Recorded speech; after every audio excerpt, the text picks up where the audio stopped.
me.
Y'all don't hear us.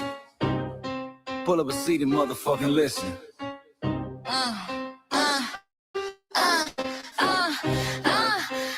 Pull up a seat and motherfucking listen. Hey, pack your bag, time to go home. Talking crazy on our soil where our blood and bones grown. This our grind, we outside on it. While y'all fools on the outside looking, y'all show no respect to so leave. Hey. Y'all don't get it, so it's time to go home. Get the hell up out of America, take your district and just fly on. Y'all don't get it, so it's time to go home. Get the hell up out of America, take your district and just fly on. You landed on the tarmac, talking about y'all feel nothing, man. You choking on the note. My ancestors, reason that this country picked the cotton, built the White House, planted the city. Jim Crow law, line the map. We was the target. You think that struggle's a costume, man? You can't mark it. We fought the wars, we bled the blood, we died for future's chance, and you come here and give our legacy a side eye while throwing shade on the guard. While you benefit from doors we kick down with our last breath. Now you spit on the architects who stared down death. Disrespectful, that's disrespectful, ungrateful, a slap in the face to only people who gave a fuck. So let me show your ungrateful ass to the right place. Whoa, whoa. Pack your bags, time to go home. Talking crazy on our soil where our blood and bones grown. This our ground and we outside on it. While y'all fools on the outside looking, y'all show no respect to Black America, so leave. Y'all don't get it, so it's time to go home. Get the hell up out of America, take your district and just fly on. Y'all don't get it, so it's time to go home. Get the hell up out of America, take your district You and got just the fly on. passport, the visa, the privilege to be here. Cause my grandma did march for y'all, so disappear from our land. You cosplaying our pain. Think it's the ghost of a star. We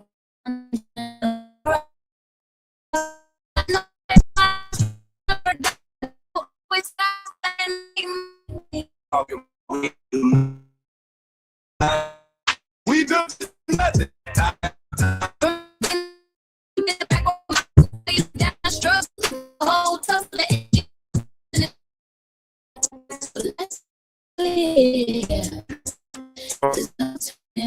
This is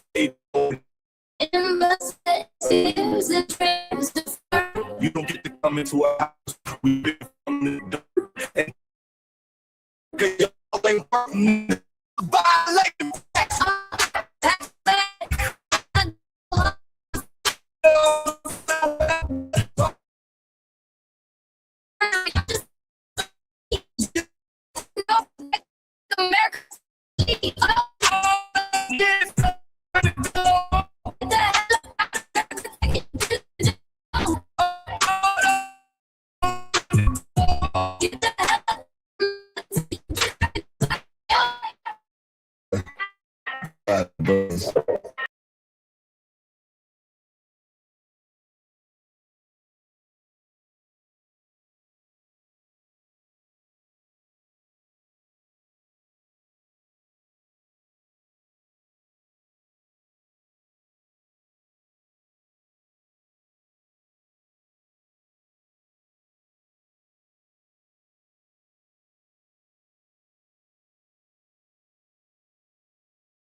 Sorry, y'all. The damn Streamyard acting stupid. It just kicked me out. Let me get back to where we were. Okay. What the hell's wrong with the Streamyard?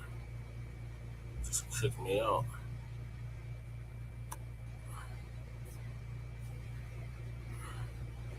Having technical difficulties, okay. I don't know what is it about getting what's going on.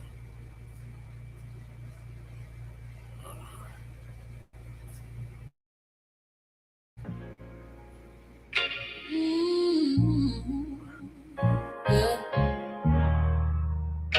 They thought we forgot, but we never forget. This one's for the rules. We built this land from dust and tears, 400 years, and we still here. They write new rules, but they don't see every freedom they got came off you and me. We planted seeds, they took the bloom. We lit the flame, they left the room. But we back now, no disguise. The spirit's woke, we realize all we want is what we earn. That sweat and blood, yeah, that table turn. You can't buy culture, can't fake that fight. This is our day, this is our ride. We FBAs. Say it loud, say it strong. We the heartbeat that's been here all along. Foundation of Black Americans, stand tall. We ain't begging for nothing, we built that all. Born from pain and grace, you can see the truth written in our face. We the soul, the sound, to fight the flame. Foundational Black Americans, say our name. They love our rhythm, but they dodge our blues. Use our voice when it fits their but backbone, we are alone. The mask is clear. We see the game. We know what's here. No more silence. No more lies. We lift that flag and watch it rise. Rise up. We the ones that made this nation breathe. Our veins are power. Our roots are trees. We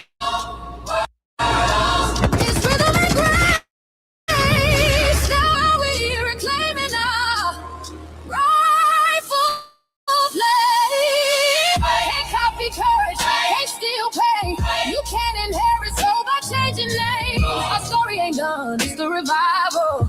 We got the gate, it's about survival. We have been, say it loud. The world dances on what we vow. Foundational Black Americans. Still we stand, still we fight, still we demand. Every block, every song, we've been right here all along. The soul of a people strong and free. Foundational Black Americans.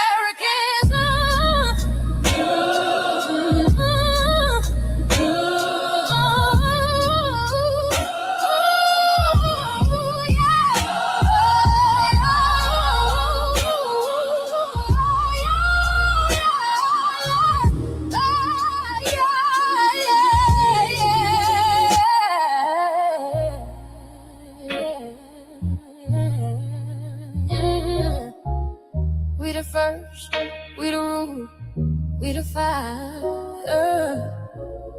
Still rising, still here.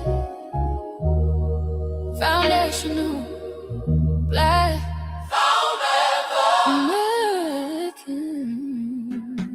We set the tone and they copy the cadence. Dance to our drums and deny the foundation. Wear the style but don't honor the source. Smile in the crowd and you distance and force. Say you not us.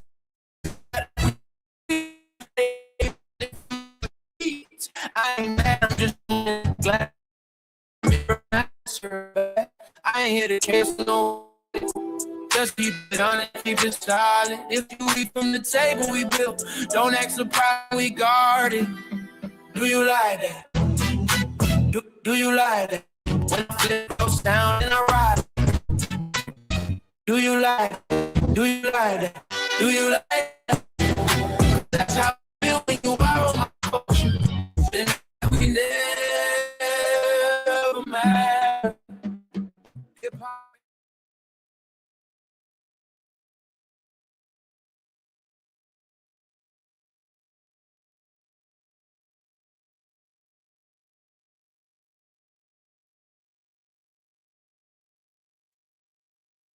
Greetings, ladies and gentlemen, and welcome to Shabaka's Blacc Experience Enhanced this evening.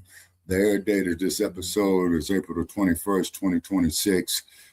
We are having technical difficulties here in the studio, so I'm quite sure it's the servers or who's ever running this bullshit, okay, that they are interfering with our freedom of speech. So I'm staying here until our Denver office can come back on. Brother Che, if you could hear me, please unmute your mic. Okay, so as per the topics for tonight, ladies and gentlemen, okay, number one is DeCarlos Brown is unfit to stand trial. Untold abuse on sugar plantations. Pan-Africanists spread lies about the FBA situation. And then the Stinky Bird lawsuit, and we all know who Stinky Bird is. And then the so-called free speech. Okay, well, first place, ladies and gentlemen, you know, I'm just going to ad-lib here until Che comes into the studio. And if Brother Che is unable to come into the studio, then we will scrub this podcast. So we're going to, not the podcast, but this episode. So we're going to try, you know, to go ahead for at least another 10 more minutes, okay? So, as I was saying, ladies and gentlemen, is that we're trying to take care of these technical difficulties here, okay?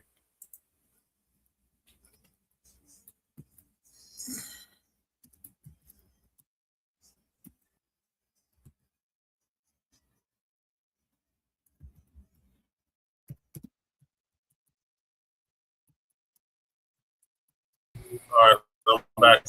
Okay, Brother Che. Yeah. Okay. All right. Okay.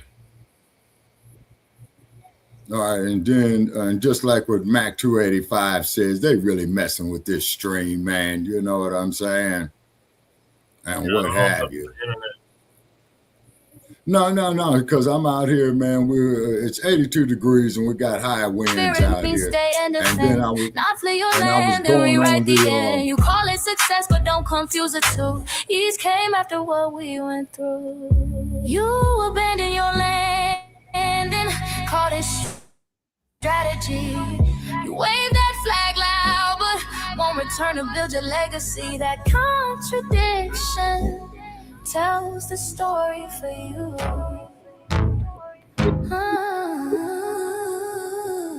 You waving your flag on our soil, or fighting not to go back home. We waving ours where we were forged, every inch earned, every brick known. We can't be deported, and that truth changes everything.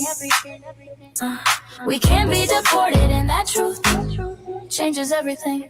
We know who we are, and now we see who you are too. Just because y'all born here doesn't make you FBA at all.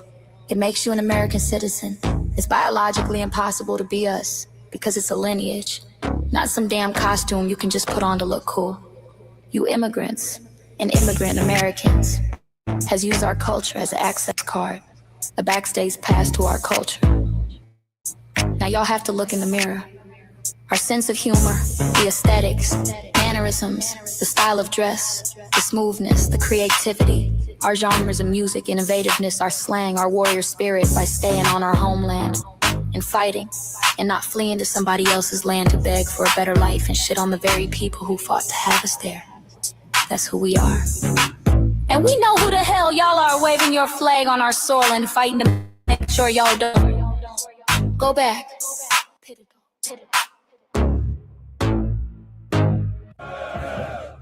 You can't leech off our culture anymore. Beat it!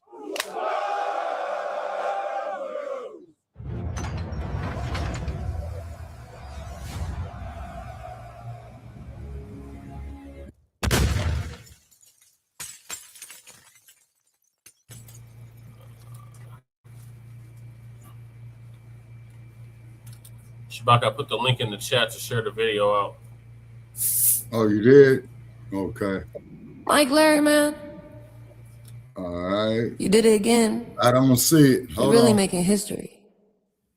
Let's go. Yeah, I don't see it, brother. Do you like that? Do you like that? Yeah. Flip your sound. How you like that? Yeah. Do you like that? Okay. Do you like that? Say it loud, don't walk it back. Do you like that? Do you like that? You grew up mimicking us, now y'all switch it up. Turn the carbon copy, y'all ain't black, what the fuck? It's funny y'all connecting to our culture like it's Wi-Fi. Wi-Fi. Surfing on our waves of our culture, no more agua. Killing my culture for all these years. Look how time flies, all these colonizers in the skies. Hate y'all still, hate us outside, study the vampires, suck the blood of our guilt. They copy the flavor, sip the juice, love the results, hate the truth. Who? Do you like that? Do you like that? Do you like that? Flip your sound. How you like that? Do you like that? Democratic shields, talking points, the road they fill. Fish and chips, agent on the mic. Judging FBAs, but ain't you half white? Talking like you one of us, we need a proof face. The agent type, with a prune face. Like 50 and Jim, it's a cold game. Throwing stones, cause we built our own lane. I'm joking, kinda, but I mean, smile calm, pressure intact. Y'all proud where y'all from. Where they flag, beat they drum. But when it's us, tone switch fast. Same pride, but it's too much. FBA pride, lineage solid. You can't put this on, can't try it on. Built here, stayed in fought. That's the difference. That's the car. Do you like that? Do you like that? Say it clear, don't twist the facts. Do you like that? Yeah. Do you like that? Do you like that? Point made. No edit. No care.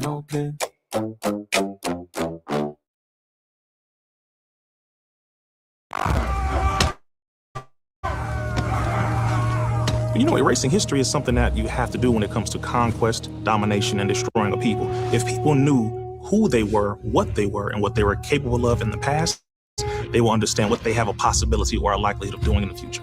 Foundation of Black Americans, we've always had a culture of resistance. We cultivated a culture of resistance on this land, and we've been resisting ever since we've encountered European domination. But nothing was really popping in Europe until the transatlantic slave trade, and that's where they amassed a lot of wealth. One thing that I think is unique about our culture as far as how we resist, how we fight back, is just the environment we were put in from day one.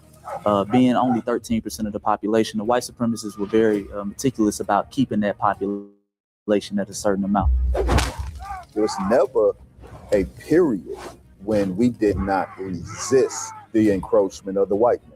They have a natural behavior of authority no matter where they go. That's why they'll step up in front of us in the line at the store. We're not important. They don't even see us. We've never been able to excel. We've never been able to relax.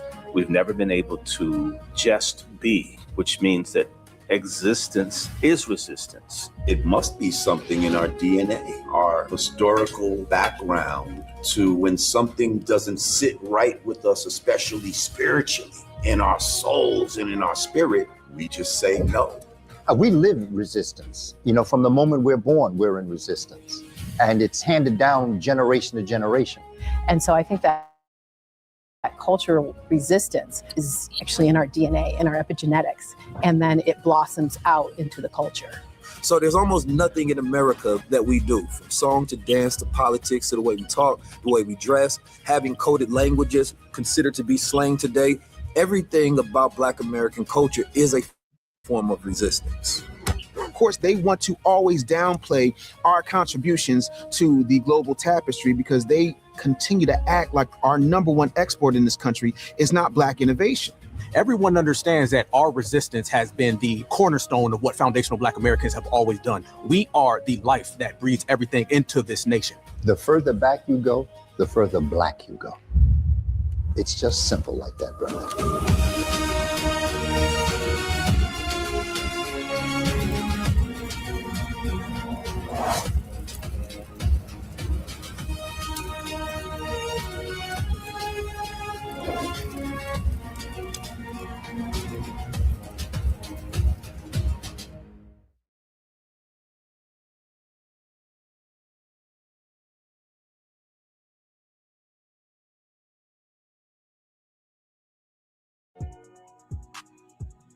Introducing the B1 Rolodex, the easiest way to search for and support FBA and B1 businesses. Hundreds of entries from the Black grassroots for the Black grassroots. Free to use, free to download, constantly updated. Trouble navigating the document? Try using the map version. Notice a business missing? Use this simple Google form to submit an FBA or B1 business.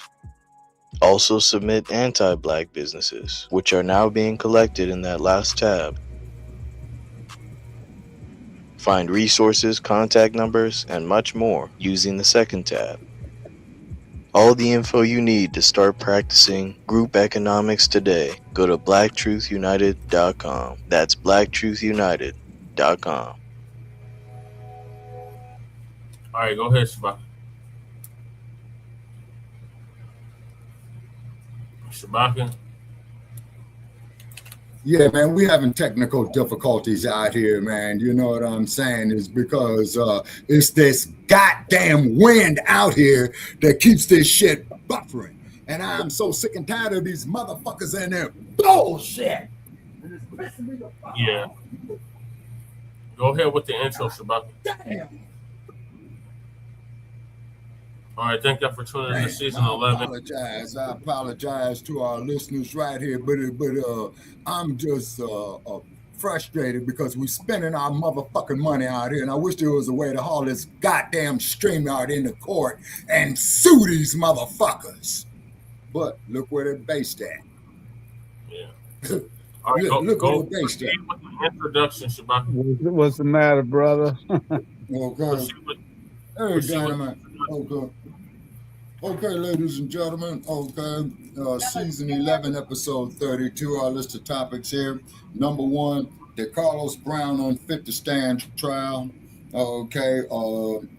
Second one, Untold abuse on the sugar plantations. Well, we've been knowing that. Hell, when we was with Blogtalk, we was doing a bunch of stories on that. So therefore, so for all you assholes out there who think we don't deserve reparations, look what we contributed to your fucking Jack Daniels, your Johnny Walker Red, and all that other alcoholic shit, because you make it from fucking sugar, from sugar cane, and which the fuck that we went out there enslaved and was brutalized to get. So fuck you motherfuckers out there with that bullshit.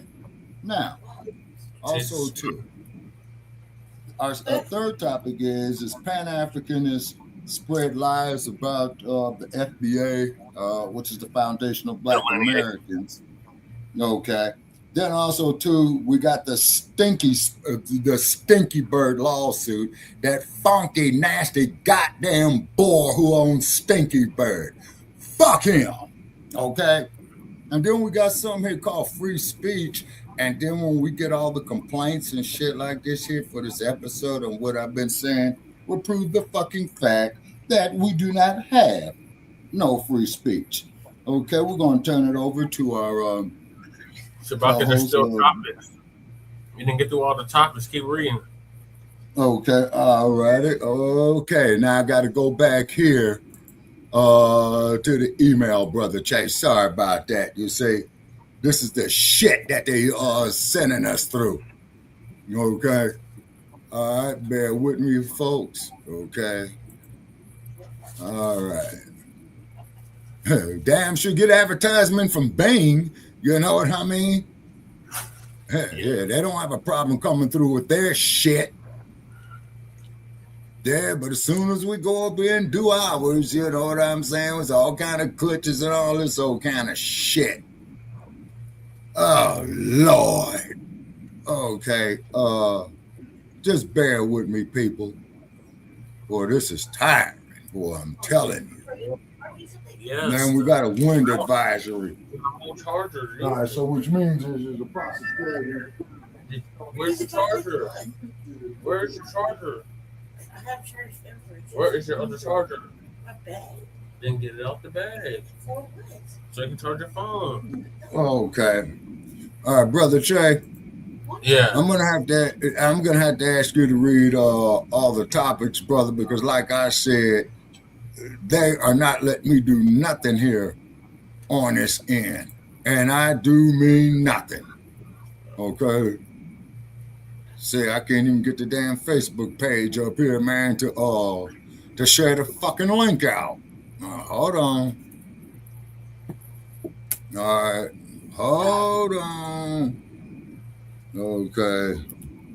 All right, here we go. It's going to friends only, not to public, because I'm not in the mood for arguing with a bunch of stupid, ignorant-ass inbred motherfuckers, okay? You goddamn Nabiscos, come out here and fry in this goddamn sun. Motherfuckers. Excuse my language, people, but this is what's happening is. Oh, and they got me going to psychologist motherfuckers here for anger management. Okay. All right. So that ought to be fun, Shabaka. Oh, I'm going to have a ball with the crazy bastards. You know what I'm saying? I really am. Because my first question is going to be, how you going to tell me a dope fiend and a practicing homosexual by the name of Sigmund Freud is an expert on heterosexual relationships between men and women? Okay. Actually, civil rights, human rights. But, you know, it is what it is, people. You know what I'm saying? It is what it is. Okay, go ahead, Dynamite. Let me finish the intro, Dynamite. I'll go right Yes, sir. Please do. So we got Pan-Africanist spread lies about about FBAs for delineation. Okay. Elon Musk AI lawsuit, free speech versus regulation. And if we have time, Tuccer Carlson, should Republicans be forgiven for voting for the dump as in human shit? And we'll make that perfectly clear. Headed debate. And Shabaka Blacc Experience Enhanced is based on the 50th anniversary of the founding of the original Blacc Panther Party for self-defense. We started on Blogtalk Radio back in 2016 and have been around for 11 seasons now. Shabaka Blacc Experience Enhanced covers the Black experience from the beginning of time until 10 minutes ago. It's also a part of the Frontline campaign and has recently, within the last 2 years, moved from Blogtalk Radio to Streamyard. Please make sure you like and share the broadcast, family. It's on Streamyard, YouTube, Frontline Black News. The links to all of our channels are in the description, including Frontline Black News. Frontline Black News 2, our backup channel.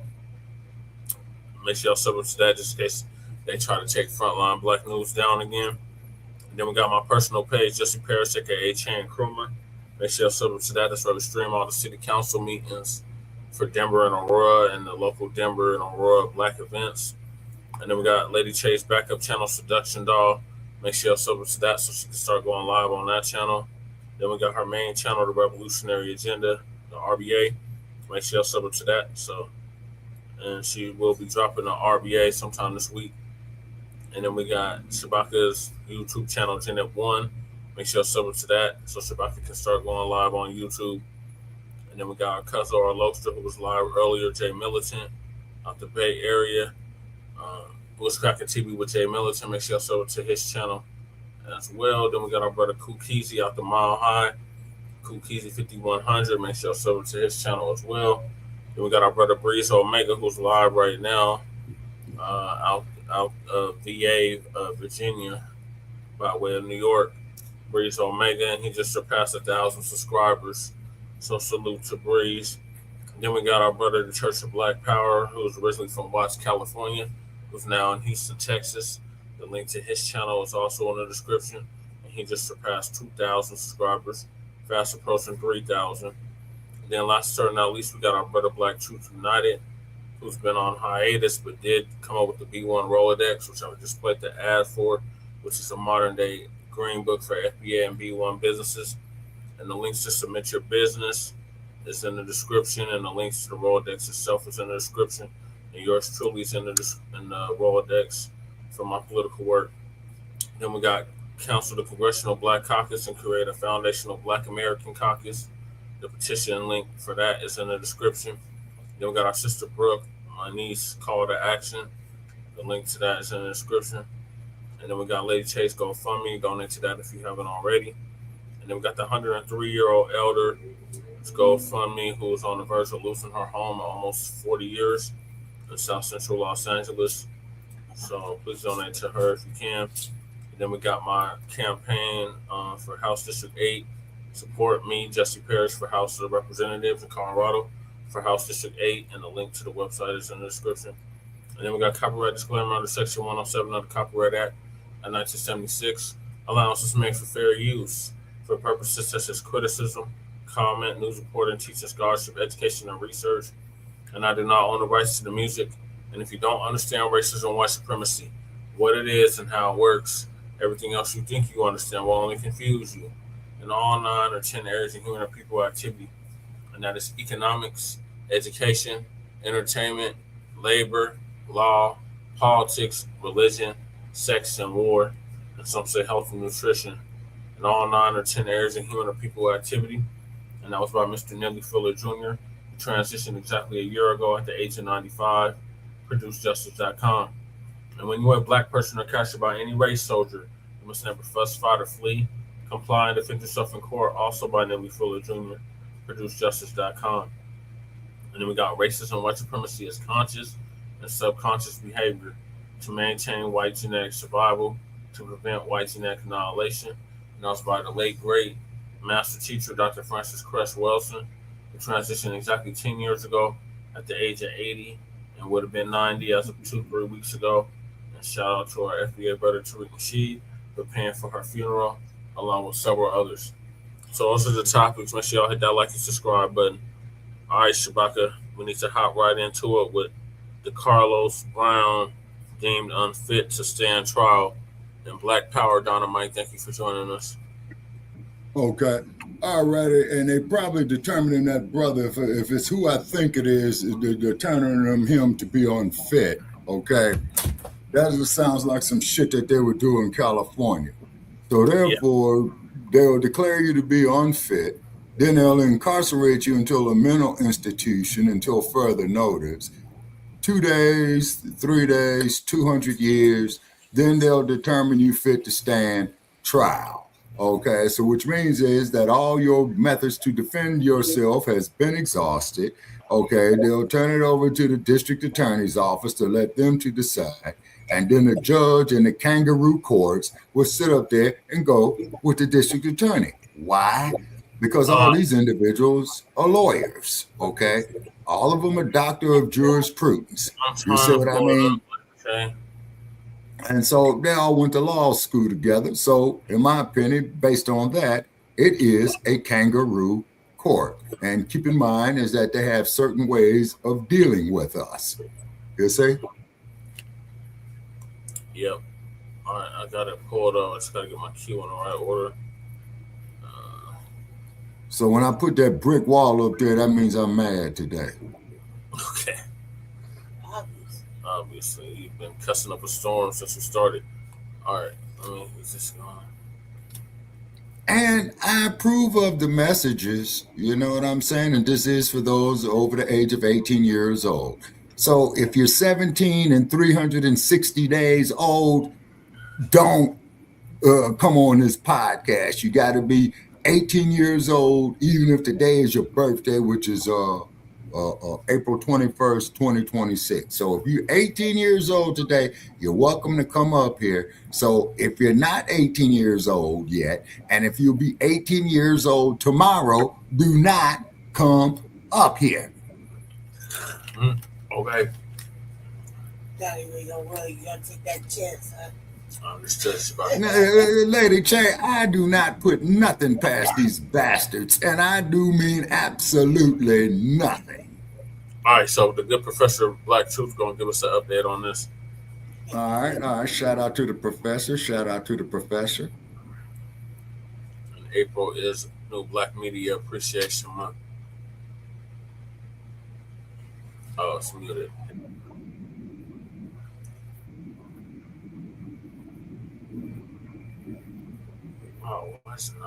By now, I'm sure that everyone's familiar with the case of DeCarlos Brown. He was arrested after he was accused of killing a white woman on a commuter train. Family and fellow soldiers, I'm the professor, and this is the moment of truth. By now, I'm sure that everyone's familiar with the case of DeCarlos Brown. He was arrested after he was accused of killing a white woman on a commuter train. Of course, it was just the typical white right phony outrage because they forgot all about that after Charlie Kirk got murked. But for a hot minute, the white right was pointing at Mr. Brown as if he was going to prove that there's some sort of white victimhood in America.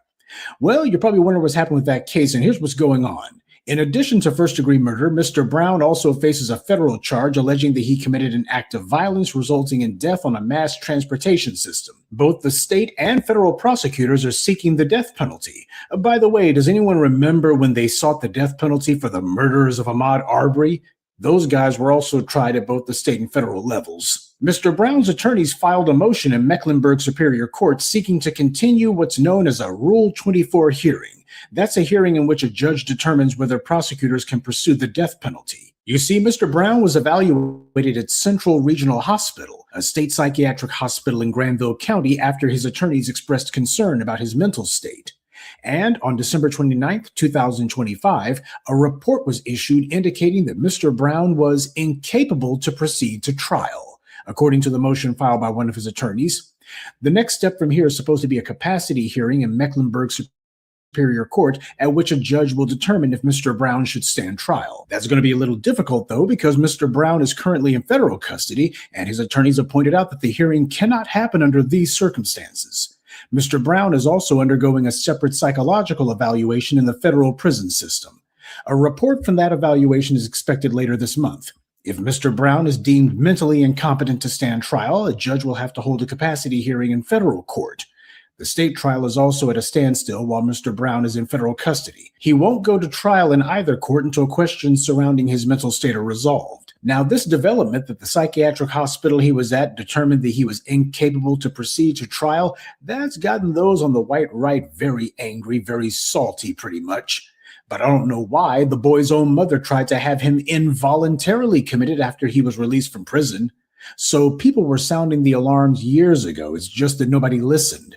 The same creeps who make excuses for the likes of John Davidson are now the first to say that this guy is totally responsible for his behavior, even though he's crazy as hell. DeCarlos Brown's mental state is unquestionably bad. Right-wingers were the ones who led the charge to eliminate state mental health money so the rich don't have to pay so much in taxes. And this is the result. This is about the price of sacrificing public services to reward the 1%. And were this a black victim of a white assailant, that's the narrative that we would be hearing from the white right and the rest of the white media.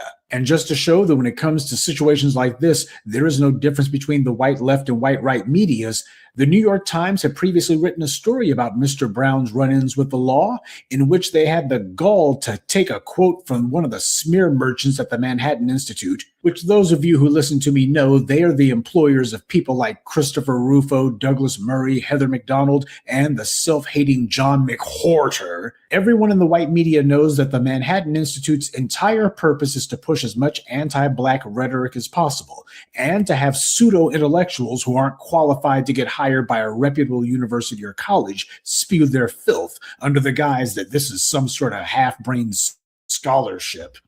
Nobody refers to Manhattan Institute propaganda when it comes to scholarly articles. They don't have any peer-reviewed anything because no reputable academic would actually review their garbage. But the New York Times suddenly felt that they were a legitimate source for their story. They quoted a guy from the Manhattan Institute named Stephen Ide, and he said that the left's concerns about civil liberties set too high a bar for involuntary psychiatric commitment, while the right's concerns about spending have kept the number of treatment beds too low, or as he put it, a bipartisan catastrophe. The Manhattan Institute shill then went on to note that North Carolina ranks 36th in the nation for the number of psychiatric beds per capita, though at no point did he admit that North Carolina is a red state, so their being near the bottom in psychiatric beds is a Republican policy. When it comes to anything that happens in, say, California or New York, the white right always makes sure to say that it's a blue state. These are Democratic policies to blame. Something happens in North Carolina, though, and suddenly they don't want to connect the dots. Well, this is the kind of pox on both your houses gibberish you expect from the white right. The problem is the Republicans cut mental health funding to the states. And as for that crap about the bar for having someone involuntarily committed is too high thanks to these leftists, even the New York Times knew that that wasn't true when they printed it. How? Because just a few paragraphs later in the exact same article, the New York Times reported about how, quote, in the spring of 2023, Mr. Brown shoved his mother and stepfather, prompting them to obtain an involuntary commitment order approved by a magistrate for their son. They sought an involuntary commitment order, and it was approved. The psychiatric facility, Atrium, kept Mr. Brown for 14 days, diagnosing him with schizophrenia and prescribing medication. His mother begged the facility to keep her son longer, but she was told it was not possible. So the bar for having Mr. Brown involuntarily committed was clearly not too high because he was involuntarily committed. So, just like with everything else the Manhattan Institute's ever said, they were wrong about this too. It was the state who said that they weren't able to keep him any longer, even though his mother begged them to. So Mr. Brown's alleged crime wasn't because civil liberties were prioritized over public safety. It was because North Carolina is a red state sewer run by racist right-wing trash, and they prioritize cutting public services like mental health beds, so the state doesn't have the ability to hold people for treatment for longer than a few days. It was budget cuts from the right that caused this, not bleeding heart civil libertarians on the left. But the Manhattan Institute already knew that, and they knew that if they admitted it, they would also have to admit the Republican policies were to blame. Keep in mind, people like the Manhattan Institute attacked the left during the BLM protest because you had people saying that mental health facilities needed more funding so that when people are having a mental health crisis, instead of calling the cops, they can call mental health professionals instead. The white right said that that was ridiculous bleeding heart liberalism. And now here they are admitting under their breath that the Republicans slashing state mental health funding is the real reason that people like Mr. Brown couldn't be kept off the streets. See, to the white right, they figure the police will show up and kill somebody having a mental health crisis. Well, that is if they're black. Or they'll have scumbags like Daniel Penny do it instead. Except thugs with badges are too lazy to be on the trains, and cowards like Daniel Penny can't sneak up behind everyone. So that plan was already doomed to failure. Their policies of maintaining tax cuts for the rich off the backs of the public, that's what caused this tragedy to occur. So not only was some hack writer at the New York Times stupid enough to write that the bar for involuntary commission was too low right before writing that Mr. Brown was involuntarily committed, but this also got by a fact checker. Well, hell, that's a hell of an assumption considering this is the Times, but at the very least, one assumes that there is at least one editor who took a glance at this crap before letting it go to print.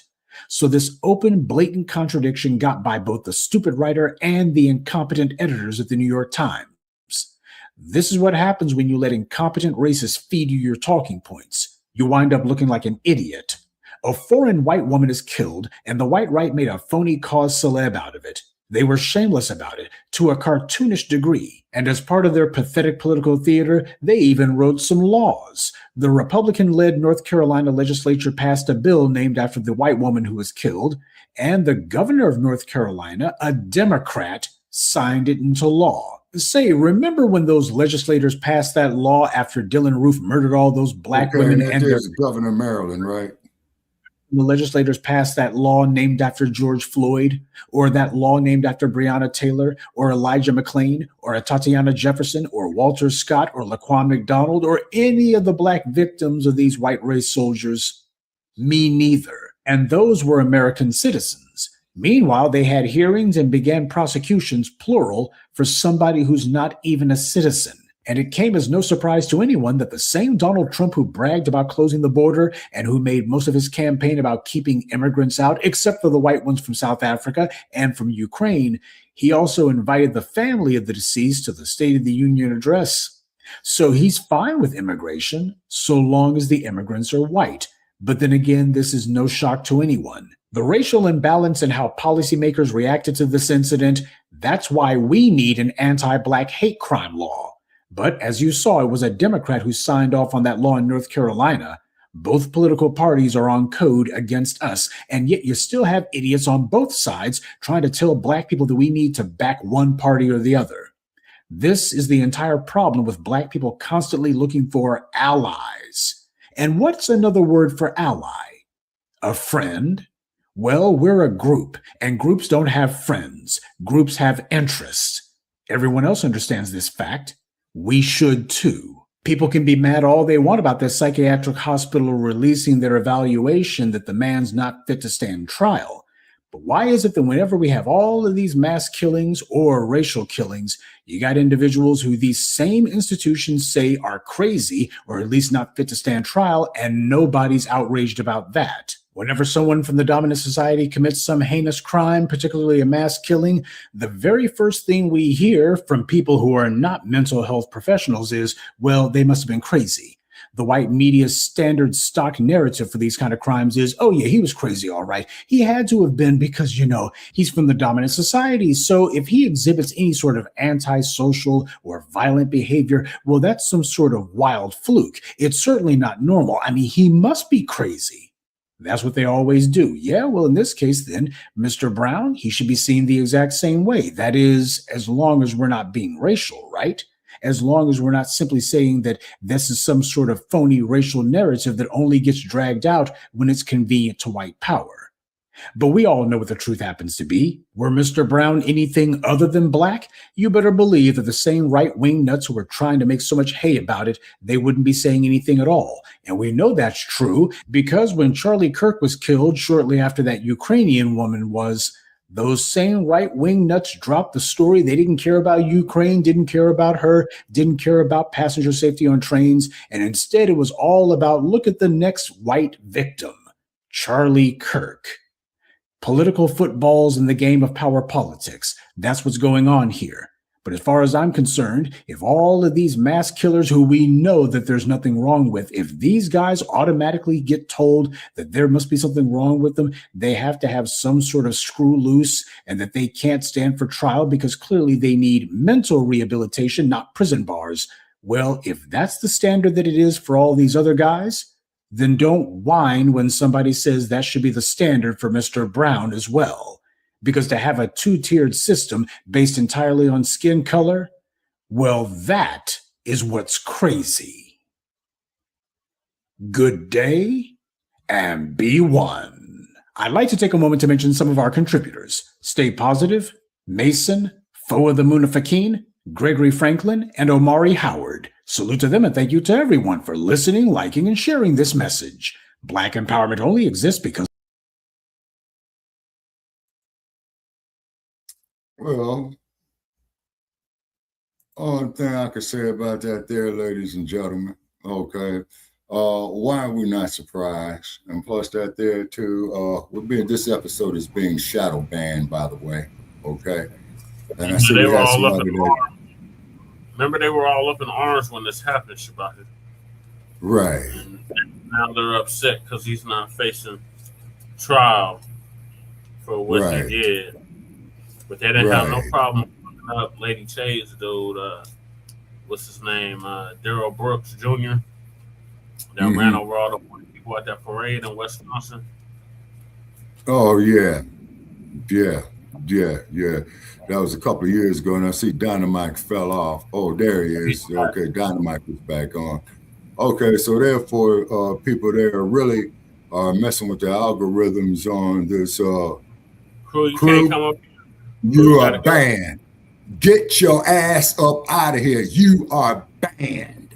Crew, you can't be on Shabaka's Blacc Experience Enhanced. You can be on Frontline, but you can't be on Shabaka's. That's what we agreed to. So we're going to bid you a farewell. Yeah, kick him out. He got a wrench. I can't kick him out. They just got to leave himself. Okay, fine. Okay, just don't bring him up here. Okay. All righty. And the thing is once again, as we always said, you know, like Sidney Poitier has said so well in the movie, in the heat of the night, I'll be doing Frontline. Tap in over there. Go ahead, Shabaka. Okay, just like what Sidney Poitier said in the movie In the Heat of the Night, a classic line. You got white time in jail and you have colored time in jail. And the worst type of time to do is colored time. Yeah. You say, that's what that's all about. And then you had attorneys in these kangaroo courts, you know, trying to rectify that horror, you know what I'm saying, which I respect them for. You see what I mean? But it's an uphill battle at a 60-degree incline, man. You know what I mean? Mm-hmm. You know, it's like you going up a straight wall, man, trying to get it. But what happened to, you know, and justice for all? Just like what Al Pacino said that classic line in that film, the whole trial is out of order. You see what I mean? Yeah. And let's hear from Dynamite. Dynamite from us. What was that? What are your thoughts on the DeCarlos Brown not facing trial? I don't know much about that. Sorry, but I would tell y'all. I was looking at there's a someone was found hanging from a tree. Somebody was found hanging from a tree in D.C. right behind the 4th District Police Station. Again? Well, I mean, no, this was in D.C.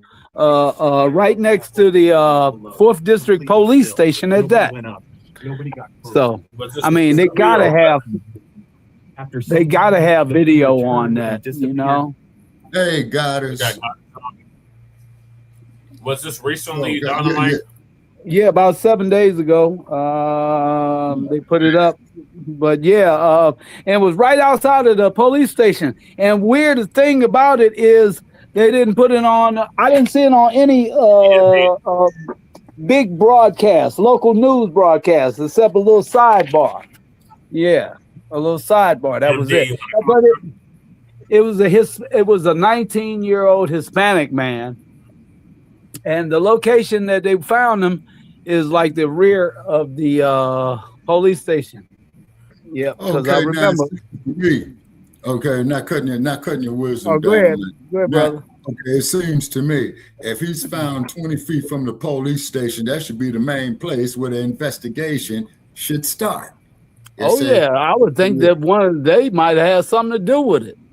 Well, that's basically what I'm saying, Dynamite. You know what I'm saying? Because with them being that close to the crime scene, it's should be off the illogic of this kangaroo court judicial system. That there should be the first place they should start. And they should be going in there, arresting everybody from the supervisor on down to the low man on the totem pole. Hook them and book them. Was it being held or black? Was it Hispanic or black? Hispanic. It said 19-year-old Hispanic. Okay. Yeah. Okay. Well, with this, we ain't having that in D.C. Not on black folks. That's for sure. Hold on, Dynamite. I hate to cut your wisdom. Okay, this is Shabaka's Blacc Experience, people. We deal with the Blacc Experience from the beginning of time to 10 minutes ago. It might be a horrible tragedy, but I'm sure the Hispanic community should go on and they should be able to handle it. That is their problem, not ours. And I don't mean to be in such a bad mood tonight, ladies and gentlemen, as this stuff is frustrating. But however, this is the business that we chose, you know. And plus that, you know, I gotta go see the shrink tomorrow. You know what I'm saying? By the way, yeah, don't talk to them, talk to us. Whatever you do, do not talk to them.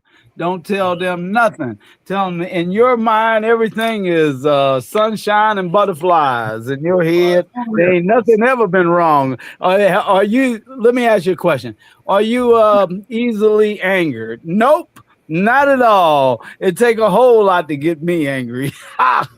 Hey, and I tell them, hey, I'm just as peaceful as a bull in a china shop. You know what I'm saying? Can I tell you what happened, Reed? I'm telling you that. Matter of fact, you spark a memory because I'm glad you mentioned it again because I don't want you going down there talking. This would be a good experience for Shabaka. Don't talk at all. Just say, yes, I agree with you. That's what you say. Tell them I agree. Okay. Well, look, hey, check it out. Check it out. Memoirs of a Black Panther real quick. I'll make it real fast. Damn, it's kind of hard to make them fast, but I'm going to do it fast as possible. Let's see. Cops were thinking that they were going to do the manhandle thing with me and my old lady when our kid was little, and I just wasn't having it. I was like, now if you, and I didn't put my hands on nobody, I just simply said, if you think you bad enough to make me sit down on the ground, come right ahead and try it. They didn't do that. They didn't even give it a shot. I stepped back and, well, never mind. I won't make it real short. Let's just say I got anger management because of that, right? Now, I seen a guy go in there and he was spilling his gut. He was spilling his guts. He's like, he was just being honest, really. He wasn't sounding violent or anything. He was sounding so depressed, you know, like he wanted a shoulder to cry on. And here it is, these rotten SOBs. You can cry on my shoulder. Tell us all about it. But then after he finished, let me finish. After he finished, no, Shabaka, let me finish. This is for you. Listen, when he finished crying on their shoulders, they wrote him an evaluation, like right there on the spot, and had him detained. They had him detained, say he might be a harm to himself, just because he went up there and started crying his eyes off. You know, they asked me, say, hey, what about you? Are you easily angered? I said, me? Never. I was pissed off first day I walk in there. I made dude quit. He was in there for beating his old lady up. I said, man, I'm in here for jumping on the police. Homie, you come in with that bullshit, you gonna have a funky good time. He ain't come back no more after that. But that was funny because the guy that cried his eyes off and was so honest and was just asking him questions, and he was the one that I was like, man, tell me they did not just have this dude locked up. And me, I'm sitting up here telling them, I ain't telling you shit. I never get angry. Now, do I, Shabaka? You never seen me angry, have you? Mr. Dynamite, you're perhaps one of the most peaceful gentlemen that I know. Yes, indeed. And I'm gonna keep this copy of Shabaka's Blacc Experience Enhanced to take to court with me if I ever need it. Sir, you're very reasonable. Okay, we lost somebody. We lost our. Whatever you do, don't tell him he'll be back. Don't say nothing when you get up there, Shabaka. Don't say jack. And for the listening audience, they try to set y'all up. They want to set you up. You know. Like the young dude that was with me, he was like, well, shit, she came at me wrong. She should get smacked the hell out of. You know, he was having a problem with his old lady. I said, whatever you do, you don't tell him that. Tell she was smacking on you, hitting on you, and you were just trying to get up out of there. You might have pushed her by accident. You know what I mean? Yes, sir. Yeah, we can't tell them nothing. Okay, now you didn't know who the BR report is. The BR report is Shabaka Shankori and Black Lightning tomorrow night, if we can make it, 7 p.m. That's the BR report, the Black Revolutionary report. And I gave them a sneak preview of what some of the ones are going to cover tomorrow. But like you say, it's not our wheelhouse to get into what happened to the Spanish dude. But I just heard that a dude was found hanging from a tree by the 4th District police station. And I started investigating it. I was looking for clips and I couldn't find any. It was like 5 minutes before I came on here that I found out it was a 19-year-old Hispanic, you know? Yeah, but they should get on. Our sympathies goes out to his family. Okay, yeah, but they should get on their own thing. Yeah, because we got. No, that's what I'm saying. Davion, we got Davion. What's his name? Davion. What was his last name? That was found. He was missing, and then when they found him, they found him hanging from a tree in a black dude, young black dude, 20 years old, 20, 21. Where was that? Marietta, Georgia. Yeah. I'm doing a lot of this from memory, so you know. So if I had all my stuff right in front of me, it'd be different. But still. And the dude that got killed down there in Michigan by the police.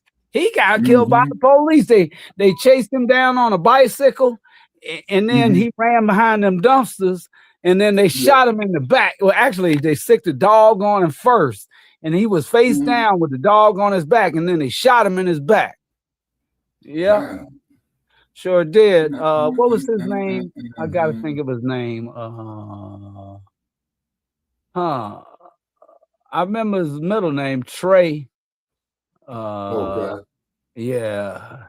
But anyway, we got so much going on, brother. It's amazing. Yeah. Okay, and so we need to start keeping logs on that there dynamite, and I'm talking to myself too because I've got a million things going on at once. Okay, Che will be back shortly. Okay, but just remember, tell them you don't. You just. It was a one-time circumstance that say you shouldn't even be talking to me. Ha ha. Yeah, exactly. You know what I'm saying?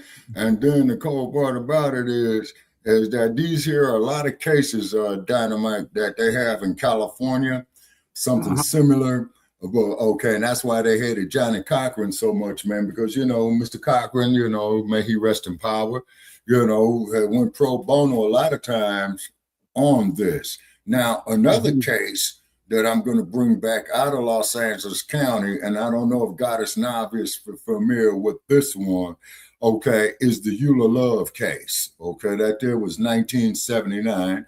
Mr. Cochran was on that case as well, too, because what had happened was it was very, very cold that winter in Los Angeles, okay? And what I mean by very cold, man, where it gets down to 40 degrees or below, okay? So what had happened was Ms. Love was cooking food, okay, hey Jesse, okay, and so the Southern California Gas Company came out there to shut off her gas. Ms. Love said, if you do that, then I could be hit with neglect, is because she has children in the house, because you're going to need the gas for cooking, you're going to need the gas, you know, for taking hot showers or hot baths or what have you. In other words, you need the gas, man, to basically keep your sanitation level up, right? And then, of course, to provide a proper environment, you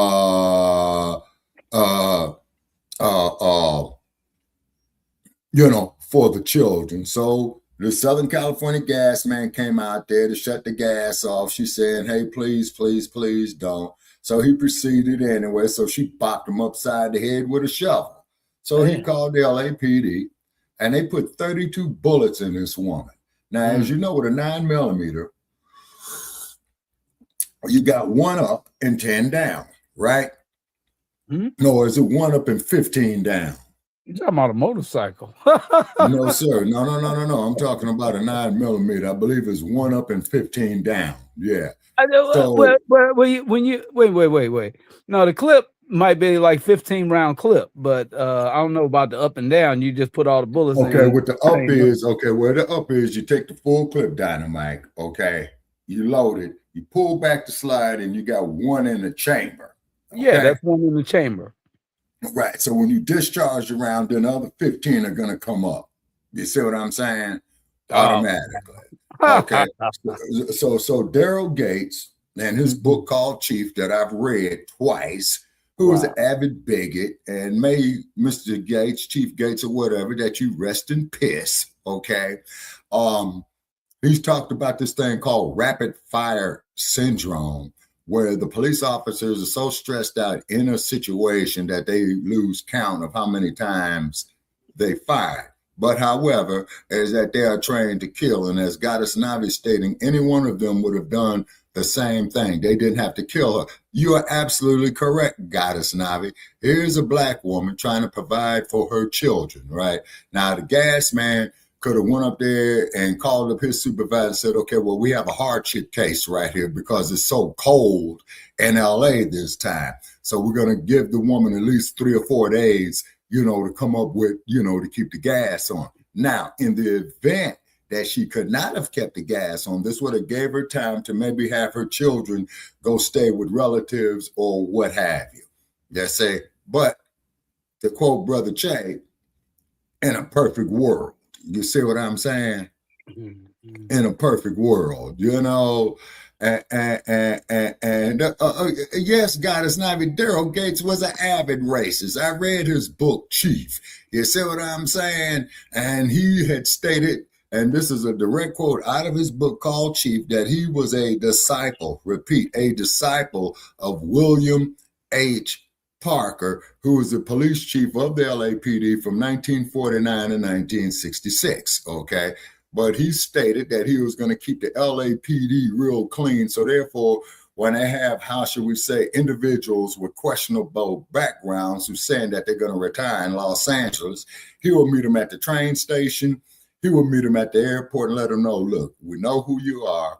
We know what you're about. So we're going to keep tabs on you. And they say he made them feel very, very uncomfortable.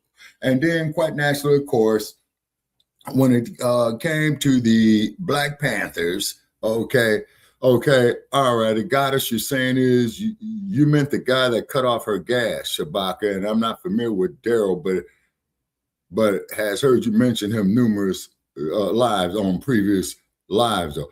Daryl Gates, Goddess Navi, was the police chief of the Los Angeles Police Department from 1978 to 1992. What had happened is that when the Rodney King case went down, and he was looking over the police reports. Yeah, we could hear you. Okay. Yeah, you might want to turn your music off in the background. Okay, and so what happened was. Okay, is that he was looking at the. To the next topic. And that is first let me finish this last sentence for Goddess Navi, Brother Che. Huh? The untold abuse on sugar plantations worse than cotton. Thank you for holding it down. Oh yeah. Okay. So anyway, Gates, he was retired. Okay. That factory the American diet has a barbaric history as white good that fueled slavery. Okay, you got bad connection. Abolished slavery in France, 1848. Series of sugar wealth had already transformed that's coming in real choppy. Grand estates, banks, ports, universities, you name it. Much of that prosperity roots in the labor of enslaved Africans. And yet, for generations, the stories of the sugar fields were overshadowed by other chapters of slavery. Hold on to the video. Sugar was capital intensive, labor hungry, and lethal. Between 1640 and 1840, the world sweetened its tea and pastries with crisp hardened by blood. Your video is in the matrix. You might want to hold on to that. It's choppy. It's in the matrix.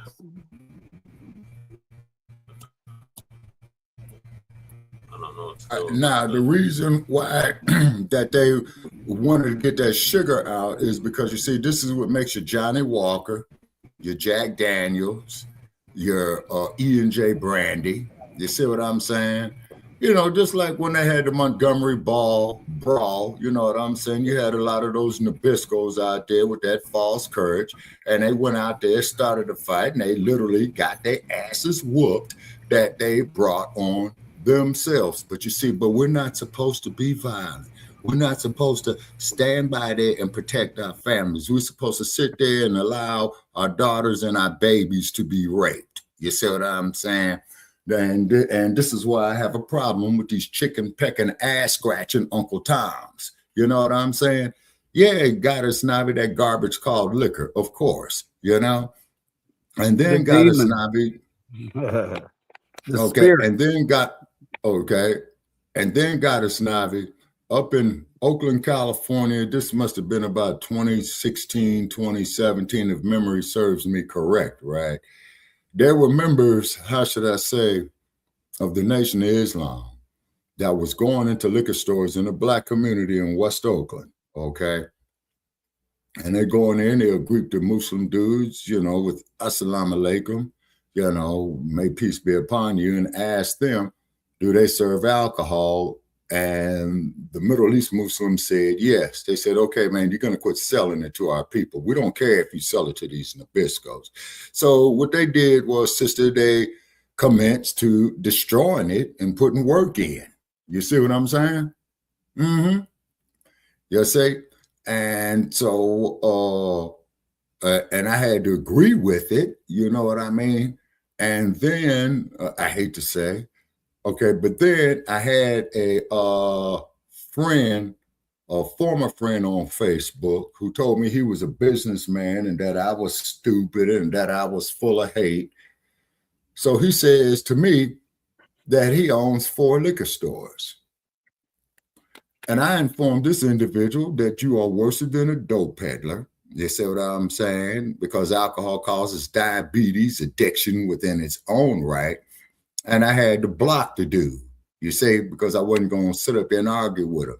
Now that man is grown. He could do what he want to do. You see, this is why when I go up here to the liquor stores or go to the convenience stores that sell booze, because here in Nevada, they sell booze 24/7. Hey, man, can you help me out? How much drinking you been today? Oh, man, I just had a little drink. So you standing there good and fucked up. So that tells me, man, you had you at least a half a pint and want to get some more. I feel sorry for him, okay? But I'm not going to support nothing, brother, that's going to have you kill yourself. So for all you haters out there that want to call me a black racist and all that crap, please fill up the YouTube stream with your hatred. Go to the Shabaka Blacc Experience Enhanced like page. You know what I'm saying? Put your diatribes up in there. You see what I'm saying? I'll be more than happy to read your illogic and what have you. But then I'm going to send you the link to see for you to come up on this show. And then when your punk ass, coward ass don't, then I'm just going to go on and block you from the page. You see what I mean? And then the cold part about this here is that they say we don't deserve reparations. That happened so long ago and all that bullshit. Now, I'm going to say it again.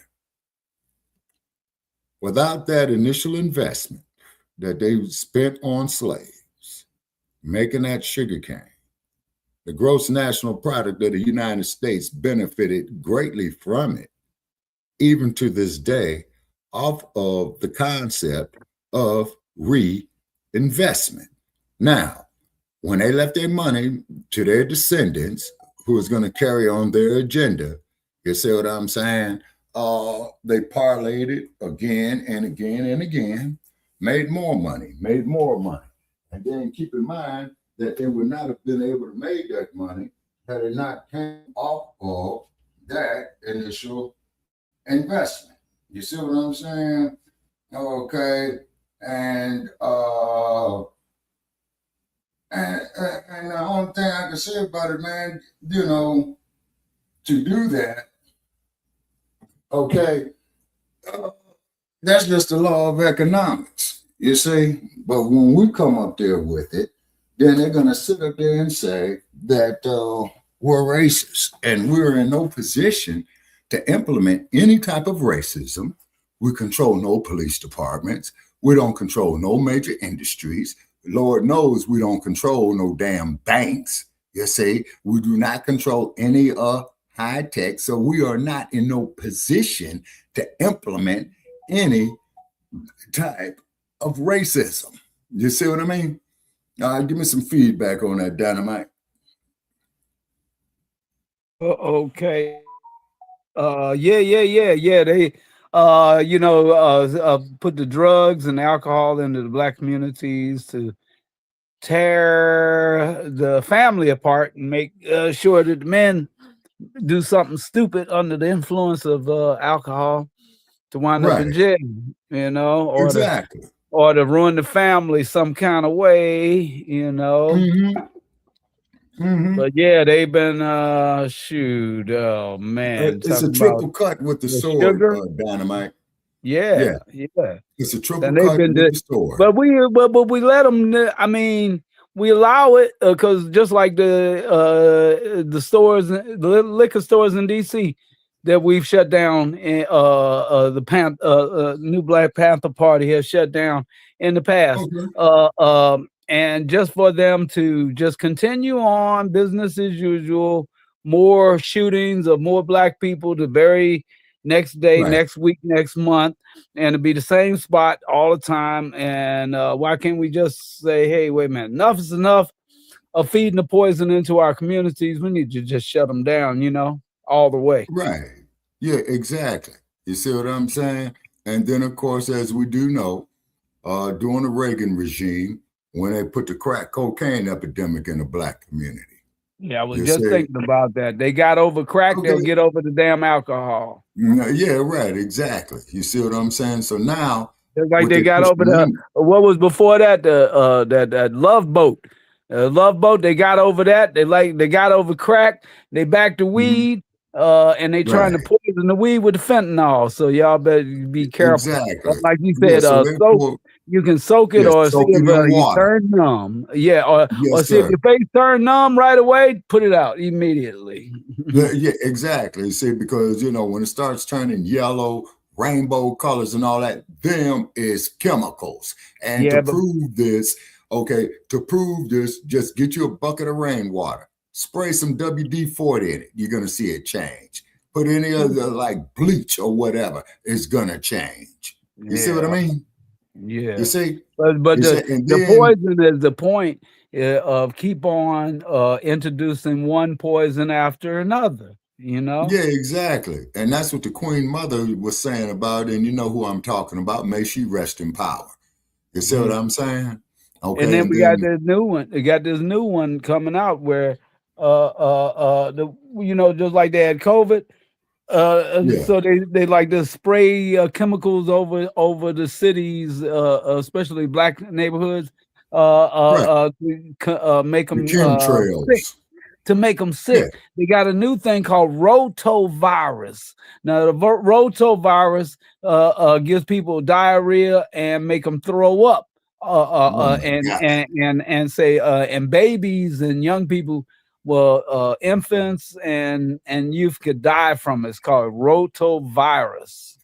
I was gonna bring it up tomorrow, but yeah. Okay, no. Yeah, we'll talk briefly on it, man, and just elaborate it on more tomorrow. So what it is that they want to kill our youth. Okay, it's because what the Nabisco is afraid of is retribution. You see. And I've been cussing clowns out all day on social media, calling me all kind of foul crap, Not only that, they got the depopulation. They don't care as long as they depopulate because they can't feed everybody. Like somebody was saying, how come the graveyards don't fill up? People keep dying. Well, for one, most people can't afford to get buried anymore, so they all getting cremated. Exactly. You see what I'm saying? Exactly. And then they making people burgers, like Soylent Green. That's just what I was about to say. Soylent Green. Now, see, the thing is, you have to understand, Soylent Green was made about 1970, I believe. Then they made another film called The Omega Man. Then they made another film called The Omega Man, with contamination of the medical supplies. You see what I mean? Okay.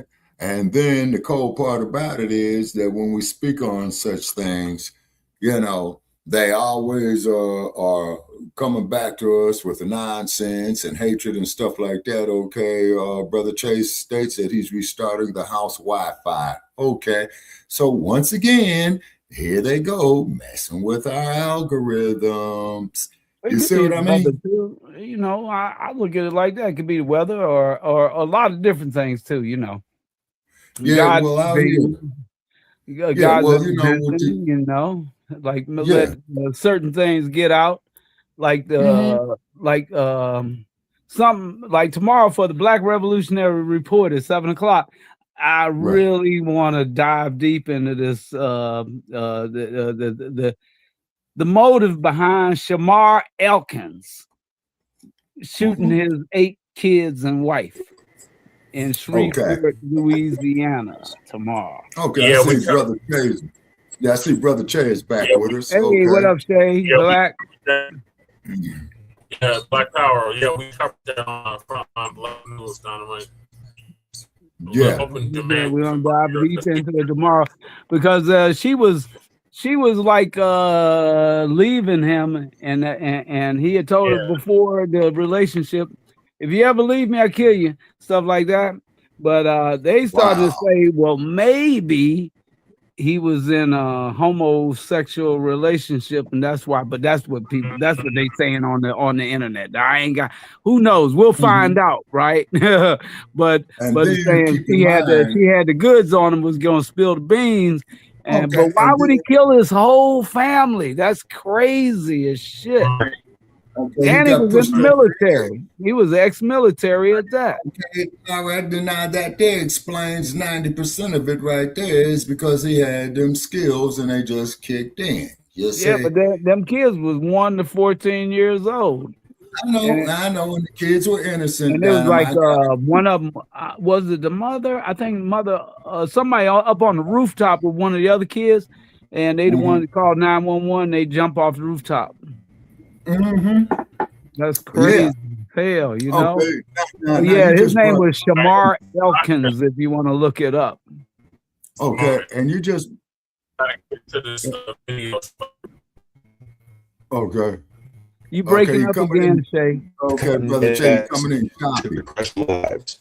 The sugar that's traits American diet as a barbaric history of the white gold that fueled slavery.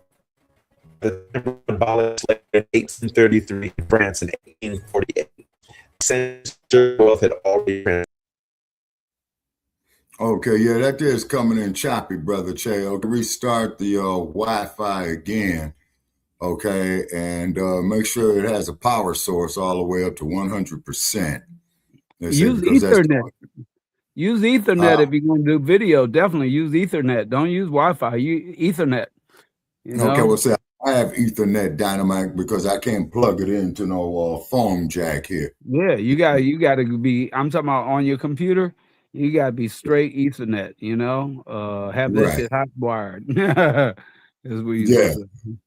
Okay, you're talking about on a desktop, right? Because I'm on a laptop. Laptop, desktop, whatever, laptop, you plug that joint in too. Just got to have a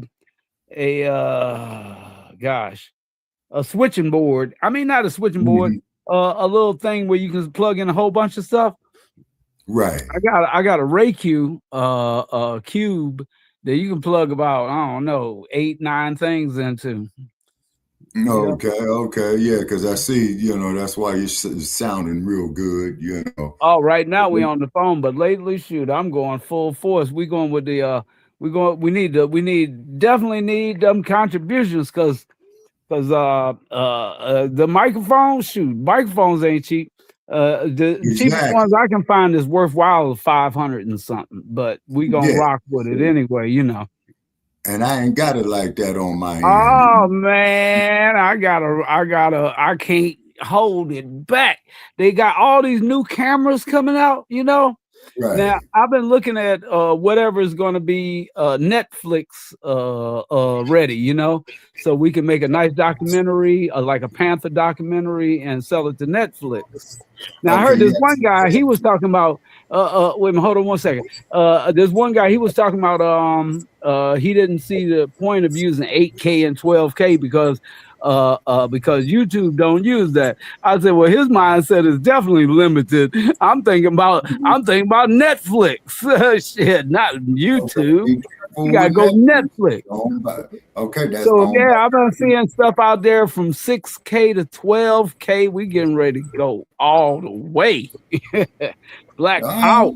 Yes, sir.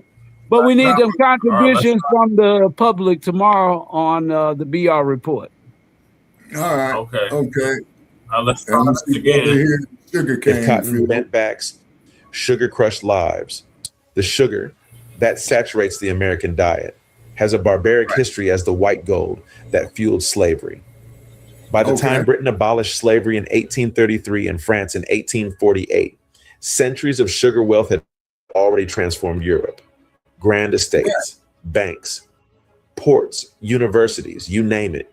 Much of that prosperity had roots in the labor of enslaved Africans. And yet, for generations, the stories of the sugar fields were overshadowed by other chapters of slavery. Sugar was capital intensive, labor hungry, and lethal. Between 1640 and 1840, the world sweetened its tea and pastries with crystals hardened by blood, heat, and unrecorded graves on plantations where black bodies were treated as fuel, not people, and where death was not a failure of the system, but a calculated cost. Historical consensus indicates that the brutality and mortality rates on Caribbean sugar plantations were significantly worse than on southern U.S. cotton plantations.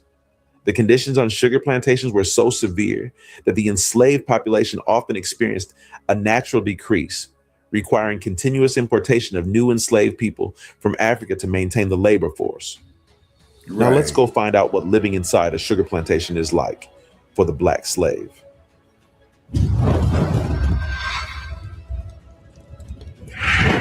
There was a time in human history when something as sweet as sugar carried the bitter weight of unimaginable suffering. Every spoonful that sweetened tea in London in 1700, every cube into coffee in Paris in 1750, every sack shipped into the ports of Boston in 1770 had passed through fields soaked not just with rain, but with sweat, with blood, and with broken lives. And nowhere was that suffering more brutal than on the sugar plantations. Right. Wow. Picture the island of Barbados in 1735. The sky is still black when the plantation bell rings. It is 3:30 in the morning. In the slave quarters, small wooden huts with dirt floors, men, women, and children rise slowly from rough boards that serve as beds. Their bodies ache from yesterday's labor, but the overseer's whip does not care about pain. A man or woman bought between 1740 and 1770 for a prime working age of 18 and 25 steps into a day engineered for exhaustion. By 5 a.m., cane cutting begins. Sugarcane leaves sliced skin like knives. Stalks are heavy and fibrous. The sun climbs fast. By sunrise, their arms and backs are already streaked with cuts. Each cane stalk is thick and heavy. Workers swing machetes thousands of times a day. Their task is relentless. Cut, bundle, carry. By 10 a.m., dehydration sets in. Water is rationed. Meals, usually salted fish or cornmeal, are taken while standing in minutes around 1 p.m., then work resumes. Harvest season, the crop runs relentlessly, lasting from dawn until nearly midnight. From August to January in the Caribbean, varying by island, labor stretches 16 to 20 hours a day. Unlike cotton plantations in places like Mississippi during the 1800s, sugar plantations operated almost like industrial factories. Cane must be crushed within 24 hours of cutting or it spoils. So when night fell, the work simply moved from the fields into the boiling houses. There, enslaved workers fed stalks into grinding rollers powered by animals or water mills, Others stirred massive copper vats of boiling sugar juice, heated by roaring furnaces. The air inside was suffocating. Temperatures often reached over 100 degrees Fahrenheit, 38 degrees Celsius. Boiling sugar splashed and burned flesh. If someone's hand slipped into the rollers, the machine did not stop. The hand was crushed, sometimes the arm, sometimes the entire body. Plantation owners often considered it cheaper to replace a slave than to stop the machine. Fires under boiling houses burn through the dark. Sleep, if it comes, arrives near 2 a.m. in huts overcrowded with black slaves. Then the bell again, life. Expectancy on many sugar estates hovered between 7 to 10 years after arrival during peak expansion, between 1700 to 1780. Replacement was cheaper than rest. For thousands of years, cane was a heavy and unwieldy crop that had to be cut by hand and immediately ground to release the juice inside, lest it spoil within a day or two. Even before harvest time, rows had to be dug, stalks planted, and plentiful wood chopped as fuel for boiling the liquid and reducing it to crystals and molasses. From the earliest traces of cane domestication on the Pacific island of New Guinea 10,000 years ago to its island hopping advance to ancient India in 350 BC, sugar was locally consumed and very labor intensive. It remained little more than an exotic spice, medicinal glaze, or sweetener for elite palates. It was the introduction of sugar slavery in the New World that changed everything. The true age of sugar had begun, and it was doing more to reshape the world than any ruler, empire, or war had ever done. Mark Aronson and Marina Budhos write in their 2010 book, Sugar Changed the World.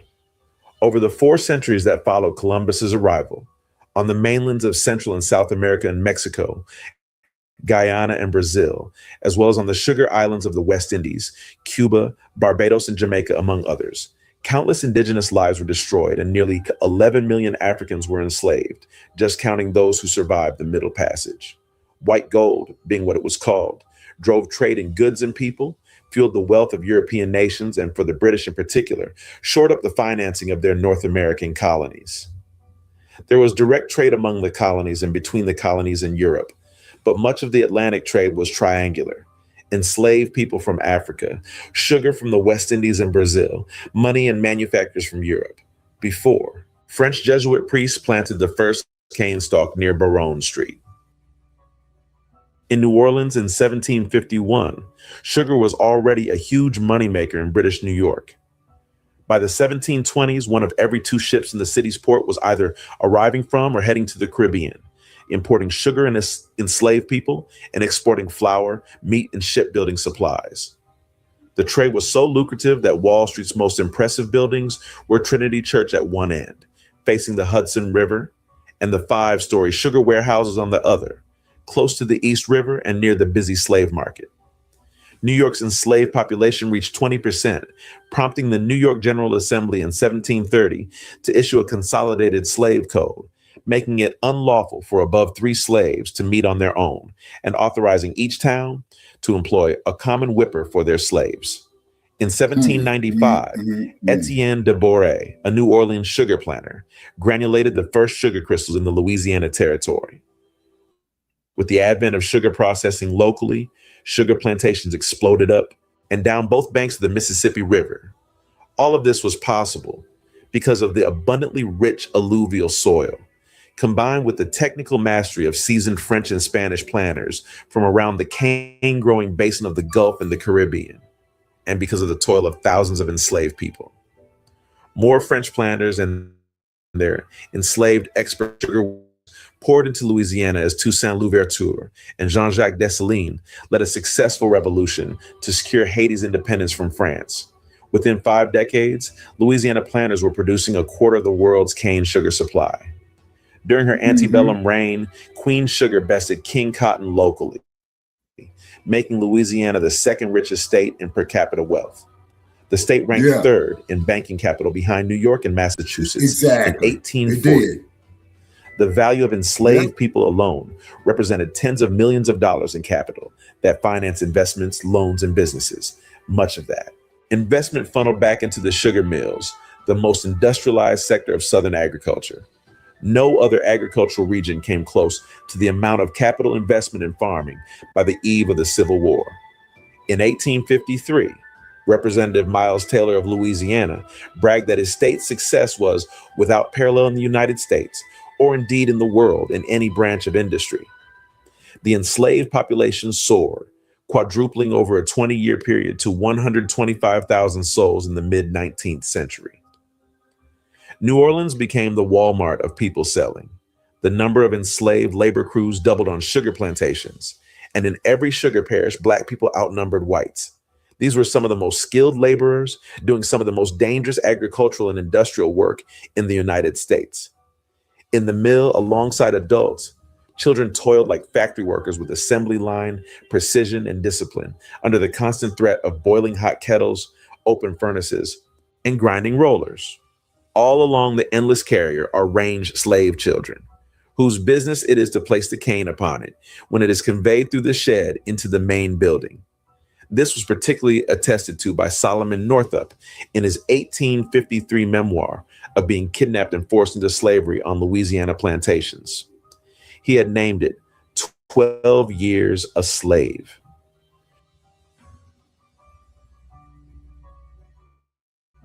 Sugar entered European diets as a luxury after 1099, but it became an obsession after 1640 when Caribbean production exploded. By 1655, England seized Jamaica. By 1660, sugar dominated its colonial economy. France followed, turning Saint-Domingue into the richest colony on earth by 1789, supplying roughly 40% of Europe's sugar. This wealth depended on mass enslavement. Sugar profits reshaped entire economies. By 1750, British consumers were eating nearly 20 times more sugar than they had in 1650. Cities like London, Liverpool, and Bordeaux grew wealthy from sugar in the slave trade. Ships sailed a triangular route, Europe to Africa to Caribbean to Europe. Guns and goods were traded for enslaved Africans.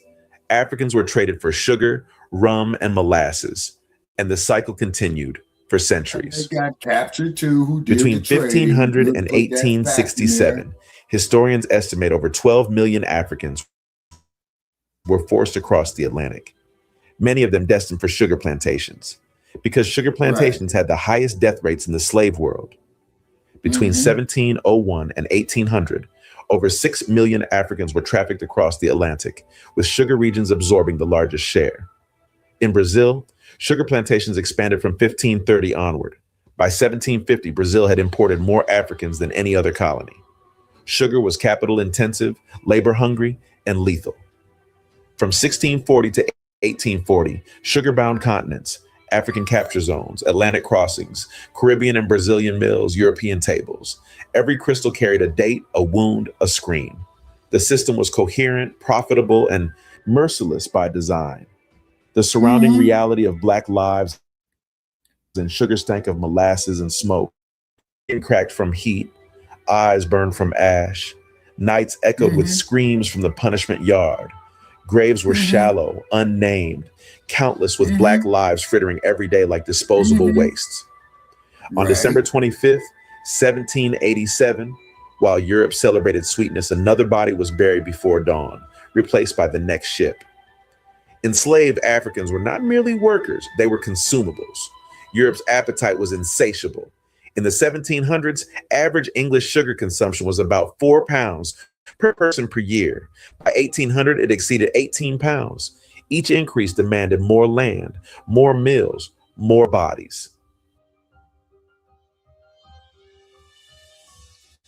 Wow. Plantation in Jamaica in 1780, enslaved workers who failed to meet cutting quotas could face savage punishment. Whipping was the most common. Men and women alike were tied to wooden frames and flogged with leather whips until skin tore open. Records from Caribbean. Plantations describe punishment of 50 to 200 lashes.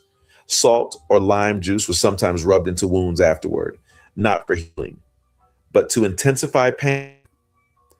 Some enslaved people were forced to wear iron collars with long spikes. Others were chained for weeks, and some punishments were meant to terrify everyone watching. Burning, branding, mutilation, even execution. On cane plantations, There is no distinction as to the days of the week. Northup, in his 12 years a slave, had also attested. Fatigue might mean losing an arm to the grinding rollers or being flayed for failing to keep up. Resistance was often met with sadistic cruelty. A formerly enslaved Black woman named Mrs. Webb described a torture chamber used by her owner, Valson Marmillion. One of his cruelties was to place a disobedient slave standing in a box in which there were nails placed in such a manner that the poor creature was unable to move. She told a W interviewer in 1940. He was powerless even to chase the flies, or sometimes ants crawling on some parts of his body. Right. Louisiana led the nation in destroying the lives of Black people in the name of economic efficiency. The historian Michael Tadman found that Louisiana's sugar parishes had a pattern of deaths exceeding births. Backbreaking labor and inadequate net nutrition meant that slaves working on sugar plantations were, compared with other working age slaves in the United States, far less able to resist the common and life-threatening diseases of dirt and poverty. Life expectancy was less like that on a cotton plantation and closer to that of a Jamaican cane field, where the most overworked and abused could drop dead after 7 years. Discipline on sugar estates was immediate and spectacular. On March 3rd, 1772, a missed quota could mean 50 to 100 lashes before sunset. Whips were braided with metal. Stocks and iron collars were common by 1720. Runaways were branded. Repeat attempts ended in bout, mutilation, or death. In boiling houses, a shove could mean falling into vats heated above 100 degrees Celsius. Women bore a distinct terror. Plantation records across the Caribbean document sexual coercion as routine. Young girls, some as young as 12 years to 14, were targeted by overseers and owners. Refusal invited punishment. Compliance offered no protection. Even wives of enslaved men had no protection. They were often assaulted to assert dominance. Their had no legal standing. An enslaved husband could do nothing if his wife was taken. Children born from these assaults became slaves themselves. This brutality was not hidden. It was normalized. Plantation records from Saint-Domingue in 1788 openly referred to enslaved women as breeding stock. Their bodies were treated as extensions of plantation wealth. Pregnancy did not often labor. In 1796, regulations in Jamaica nominally limited work for pregnant women, but enforcement was rare. Many returned to the fields within weeks of childbirth. Infant mortality exceeded 30 to 40% on some estates between 1750 to 1800. Men, too, lived under constant threat. Resistance, slow pace, speaking back, invited public punishment. Terror was communal. It taught obedience. Most of these stories of brutality, torture, and premature death have never been told in classroom textbooks or historical museums. They have been refined and whitewashed in the mills and factories of Southern folklore. The Romantic South, the Lost Cause, the popular Moonlight and Magnolias plantation tours, so important to Louisiana's agritourism today.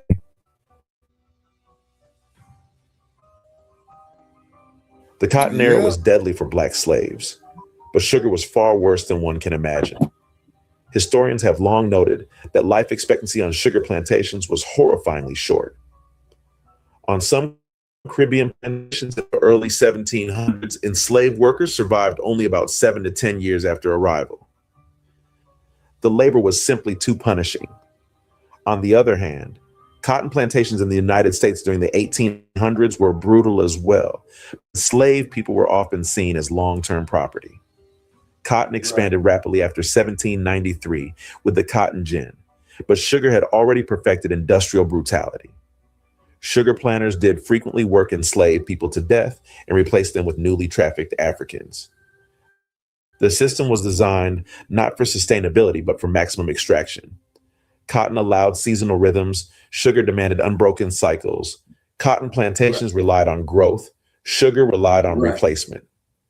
In Louisiana, sugar's rise after 1795 mirrored Caribbean cruelty. Amputation accidents at mills surged, and death rates eclipsed nearby cotton estates by 1810.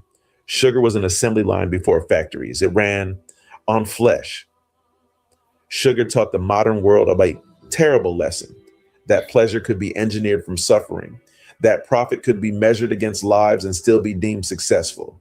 Yet within that furnace, people endured. They loved, remembered names, whispered languages, and sometimes rebelled. Most powerfully in 1791, when Saint-Domingue ignited a revolution that would become Haiti by 1804, shattering the sugar empire's illusion of permanence. Today, when sweetness dissolves on the tongue, history asks us to remember the heat it came from, and to choose, finally, not to sweeten the world at the cost of human lives. That brings us to the end of yet another video of immense reflection on a reality experienced by a people, like everyone else. People who should and must be respected. Support our works by hitting the thumbs up button, share with friends and families to help in spreading histories on Black struggles and awareness, and subscribe to stay tuned in so you don't miss out on any updates. Most importantly, join our community on WhatsApp, where share interesting Black histories with you just the way they come. Thank you for watching. All right. Okay. That sounds like Brother Jermaine out of the South right there, out of Louisiana. And this here just supported our more reason for the demand for reparations. Look how greatly. I'm kind of pressed for time now, Shabaka, so I got to move to the next topic. All right. And that is Pan-African spread lies about Delineation. So Afro Leaks don't give us an update on that. I'm gonna play until he opens the phone lines. All right. Okay, and then and the Stinky Bird lawsuit and free speech, we'll just put that there on another platform, on another episode. Yeah, I I'm might pressed put for on time some myself. later. Yeah. Pan-Africanists, they're mad. They're mad at Foundation Black Americans for what? The same thing they've always been mad as, us not prioritizing African and Caribbean immigrants. They're out there and they're trying to put this label again. This is something they do all the time. They're trying to put this label of hate group and this group that needs a leader and y'all not really doing it. They're trying to do it again.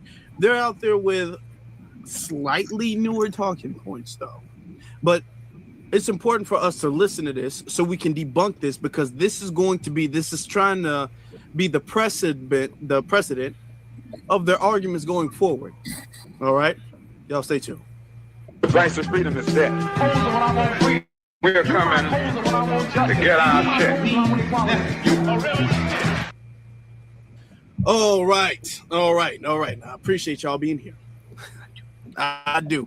We're gonna start off, and I've talked about this guy before. He knows me. It's the Afro, the battle of the Afros. Okay, Afro Elite versus Afro Think Tank. If he ever wants to pull up and have a debate, he can feel free to. But we have the Pan-Africanist Afro Think Tank. He has something to say about reparations and things like that, and how we are pretty much stopping the takeover from Ghana and the African Union about our reparations. So we're gonna debunk that. We're gonna play this. All right, here we go. What's going on, everybody's Afro Think Tank. African American challenge the African Union on our reparations and reparative justice. I know a lot of people don't know that happens, but African Americans and our African American representatives, as we are the 6th region of the African Union, we have our representatives, the ones that represent African Americans, our individual distinct ethnic group in the African world stage, the African Union, right? And we question these African countries that participated or benefited from the transatlantic slave trade, how they plan on giving us and them motherfuckers got captured too. This is something Pan-African's been doing for a while. They still so you got your... Before we go there, can somebody explain to me how and when it was decided that America would become the 6th region of the African Union? And then if there is a representative that is supposed to represent what you call African Americans, really foundational Black Americans, but if there is a representative that is supposed to represent our lineage, I need to know, who is that? There ain't Who none. is that? When do we vote? When do we write in? When do we press a ballot? When do we send a vote and decide who our representative is going to be that's going to represent our lineage in Africa and a part of the African Union? Because I missed that. Did y'all miss that? I missed that. I missed that vote. I missed that survey. So who is this that is supposed to be represented? Who is that? Huh? Y'all just doing whatever, huh? And see, this is why Ghana was shut down. I'm already getting started. Hold on. Let me just dial back and let's let them talk. They did right to shut down Ghana. Dennis Sperling sitting here pretending like he's going to sue somebody. Like you late to the party. All right. We don't already got legislation started already. All right. You got your Phil Scotts and your Tariq Nasheeds and all these xenophobic, hateful individuals that want to put all the onus on Africa, and they don't want to put no onus on white America because they're good with white America. They good white. And see, that's a straw man argument. Phil Scott and Tariq Nasheed putting all the onus on Africa. Very different. That's a very factual statement. All the onus on Africa. We're demanding reparations from the American government. But the thing is that we're not going to sit here and let Africa pretend to be victims of a crime that they participated in, which, according to him, would be okay. Because when we get up there and we stop that, he's going to sit up there and call us xenophobic for doing so. A year. They don't forgave them for everything. They appreciate them for giving them Christianity and giving them Western civilization and giving them the infrastructure they need to be as close to white supremacy as they can as brown and black people. That's they really enjoy that. They ethno-nationalism. They are definitely on the Washington side, not the Du Bois side. They're definitely on the Washington side of the debate, not the Du Bois side of the way. They gear towards toxic masculinity because that is their connection to white supremacy, utilizing toxic masculinity. As you notice, all these guys are red pillars, women haters. They all fall in the same category, right? Sometimes you just gotta laugh at this. Do y'all know Myron? I think I showed y'all when Myron cussed me out, called me Captain N-word, me and Myron going back and forth and all that. Myron from Fresh and Fit, whose real name is like Amru Foodie or something like for that. Now that Myron Gaines is not his real name. It's Amru Fruity or something. And we've drugged this man through the mud for filth. Red pill, what? These are just buzzwords and jackets that you're trying to throw on anybody who's advocating for foundational Black Americans to the people who might not know exactly, who are newer to it, the newer or maybe fresher, I would say, audience, who are just getting into the field and trying to figure out what is what and whose stance is where. And then if you say, well, these people, they're a bunch of toxic masculinity, red pill, MAGA, Russian robot, communist, xenophobic, broke. Oh, like when you put all of these jackets on somebody, what you are attempting is not gonna work, but you're attempting to do is to sway people who don't know what FBA means. You're attempting to install a bias against them, against us, for them, into them. So that way, when somebody says FBA, they will automatically think, oh, here comes that red pill, xenophobic, white nationalist thing. That's what you're trying to do, but it's not working. It's not working. It's not going to work. I'm trying to tell you. But I just want you guys to know.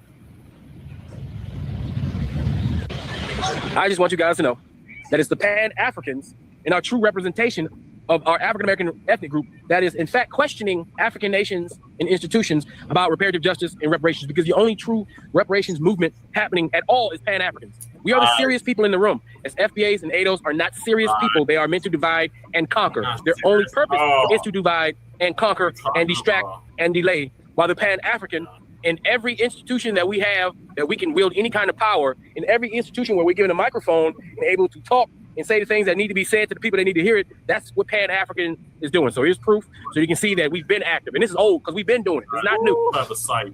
The way y'all are trying to rebrand Pan-Africanism and rewrite history is insane.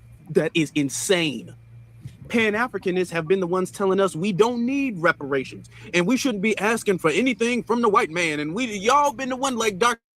Umar, y'all have been the one saying that, man, what y'all gonna do is y'all gonna take these reparations and y'all gonna go buy Jordans and Nikes and Cadillacs and stuff, and y'all gonna go to these white businesses. We don't need no reparations. That's been the stance of Pan-Africanism. Now that reparations has gotten too far, and everybody is collectively starting to get on board with reparations as far as the lineage is concerned. Now y'all want to jump in front of it just like Ghana does. Now y'all trying to sit up there and say, well, you know what? Actually, we've always supported reparations. And as a matter of fact, nobody else supports reparations but us. We're the only people trying to do anything about reparations. What are you talking about? Y'all want to hold Africa accountable. We've been the ones sitting up there saying, hey, you know what? The Africa and then African people, there's an issue that we need to address. Y'all have been the ones labeling any type of addressing of issue, any type of acknowledgement of an issue when it comes to Africans or Africa as xenophobic and anti-African. That's what they have been doing. Okay. Yeah. When we said, hey, hold on, we need to hold them accountable. Y'all, hold on, let me get this all the way off the screen to talk to you. In this very video, he said, you know, the people who want to put the onus on the transatlantic slave trade all on Africa, which is not what we're doing, but that's how they frame it. They frame any accountability as y'all not going after the white man because y'all scared. That's what they say.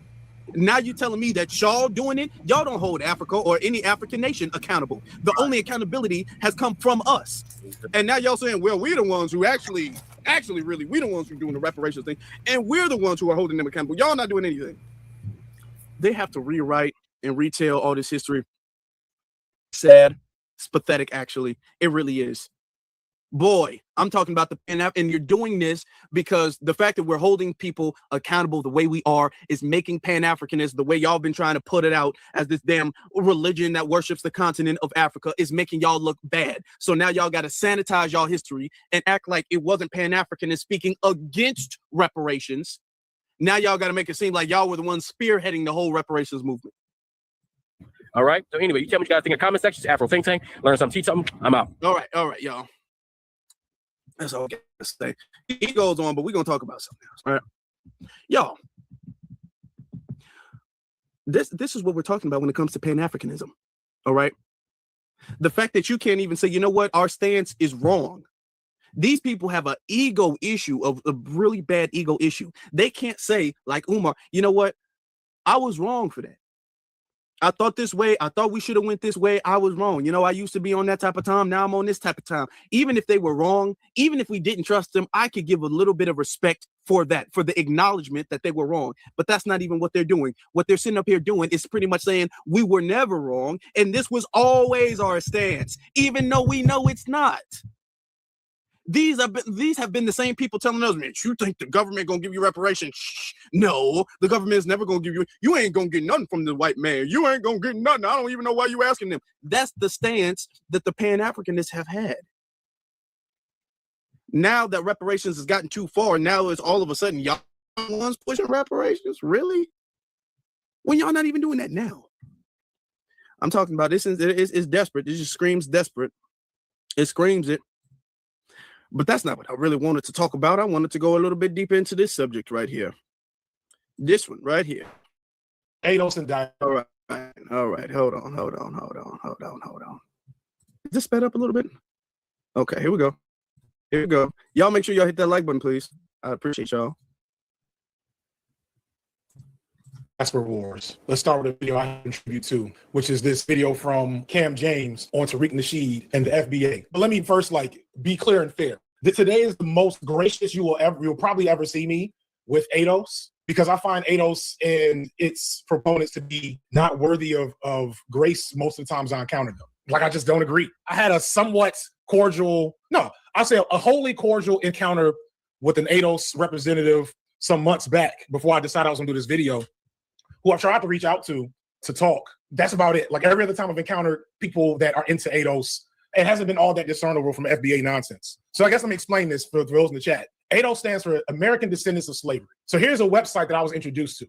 So this is the ADOS Research Institute. This is what the dude sent me. I don't know who's over this, so what this is about, but they have two reports. We'll leave the Research Institute part to the side for a second, because I'm no major scholar. I don't use ADOS or FBA. I am a Black American. I am an African American. I roll with those. I don't do ADOS or FBA because those terms kind of ideology and a disposition I just generally don't agree with. So I don't call myself a Democrat. You know what I'm saying? Like I don't. It's Let me correct something because he's going to be using FBA and AOS synonymously, and it's not that. It's not that. Listen, FBA does not come with the ideology. There's no requirement outside of you just being a part of the lineage. If you're a part of the lineage, then you are FBA. Whether you believe in Pan-Africanism or not, whether you believe in the Democrat, Republican or not, there's no political ideology. There's no cultural ideology or anything like that. Your lineage is your lineage. The thing is that they're trying to put this brand that FBA is a group within the lineage, and they're trying to say, well, that's just the ideology of the group. No, there's no shared collective ideology of 50 million people. That doesn't exist. And he knows that because he knows somebody says, I don't want to say I'm an African-American because then they're going to think I share this ideology. People are going to look like, no, that doesn't make sense. And it doesn't make sense when it comes to FBA either. But in order to frame the group or the lineage as a group, you have to do that. They have to. Things I'm not going to call myself, and I'm not going to call myself ADOS or FBA. Now, if you're asking if my lineage is here in America, the answer is yes. I do not have any, as far as I know, direct lineage from outside of the United States. My mother and father are both from Chicago, born and raised. My grandparents, both born and raised in America. My grandmother is from Mississippi, like most Black people's grandmothers is from Chicago. My grandfather is from Chicago. I'm not fully sure of my grandfather's story. He was a bit of a hoodlum and he had a sketchy past. He is not foreign in any form or fashion. But when they pop up, they first say, is this person's Jamaican? He's clearly Nigerian. Oh yeah, my granddad was one of the original YNs. Mookie. That's a whole other conversation. But no, I don't have any Jamaican, Nigerian, Caribbean, or African direct descents. Here's the official FBA website. I told y'all he built this. And at the bottom, it says Foundational Black Americans. Let's throw that joint in the U.S. Patent and Trademark Office site, and boom. That's your boy, right? Just in case you needed more proof, the earliest recorded why is his stream going so fast, Jack? FBA mini flags. The earliest mention of the term is hard to pinpoint, but he was using it on another one of his sites in 2019. Here's proof of him creating the term in the first place, claiming he adapted from Claude Anderson's Native Black Americans term. The FBA movement started as doing what now? The 2020 election. Man, we'll need to be on 80. So that's the first thing. People be like, FBA is a lineage, and it's like, if you're telling me y'all made up a new term, I get you, but it was made by King Grifter. Let's start that out first. This video. Listen, and here's the thing, and I've said this for years before. Talk shit about you. Let me take everything off the screen and tell you this. I want y'all can't see my eyes because I'm on your screen, but I want y'all to pretend that we're face to face in person. Okay, this is something that I have said for years. The people who claim that they have they're foundational Black American, they're Black American, they have no immigrant ties in their family, no lineage in their family, but they have a particular issue with the term FBA, because that's all it is. It's a term, it's an ethnonym, that's all it is. The people who have an issue with the term FBA, they have a personal issue with Tariq Nasheed. All right, the term is flawless, honestly, it really is. It's a flawless term. There's no real legitimate issue with the term FBA. Except people have an incredibly strong hatred for Tariq, and anything at all that they can tie to Tariq, they're going to reject it, period. And you're going to see so right now. You're going to see so right now. And this is what I've been saying for years. While people are like, well, let's come up with this. Let's call ourselves this. Why do we got to call ourselves FBA? Just admit you don't like Tariq. Just admit you don't like Tariq. And then we can move on from that. But this is what I'm talking about right here. Now, top 10 reasons I don't fuck with FBA AOS. In no particular order. Number one is everything FBA is as a record label, a crew, a clique, and a motherfucking crew. Everything that's ever been done by Tariq Nasheed is awful, just because he's involved with it. I don't care if Tariq Nasheed saved 2 babies from a burning building. Like, I'm happy those babies are alive, but it would have been better if he sacrificed himself in the process. Okay? Tariq Nasheed is King Grifter. I talked about him a long time ago. I'm gonna have to come back to it now, but he's just been like an awful dude for years at this point. And he was connected to another group. Yo. Do y'all see that? Is that okay? Is that what? Do you see the level of hatred you have to have for a person? And I don't even know if there's a person that I can say, especially another Black person, I can say that same thing about. That I would fix even if I feel that way, that I would fix myself to say that on camera and then post it. What I've never heard Tariq even address this guy. So it's not like they got some type of person. Now, maybe Tariq has, I don't know, but I've never heard Tariq address this guy. And the way that this dude brings up Tariq, like, what are you talking about? And like I'm saying, this is their problem with the term FBA. There's nothing wrong with it. It's a flawless term, baby. The problem is that they say, well, if FBA has anything at all to do with Tariq, I don't like Tariq, and they don't like Tariq because of what they call FBA or his stance on Pan-Africanism. They couldn't stand Tariq way before then. Okay, these are people who've had issues, whether it's out of jealousy, whether it's out of you blew me off one time, you embarrassed me one time. Well, regardless of whatever issue they have with Tariq, that is the reason. That is the reason. Okay, that they have such a flawed view of FBA. Therefore, there is nothing that somebody who uses FBA can do that he's going to co-sign and approve of. He's going to be against it specifically out of a personal issue. I guess some one-sided rivalry with Tariq. That's the reason.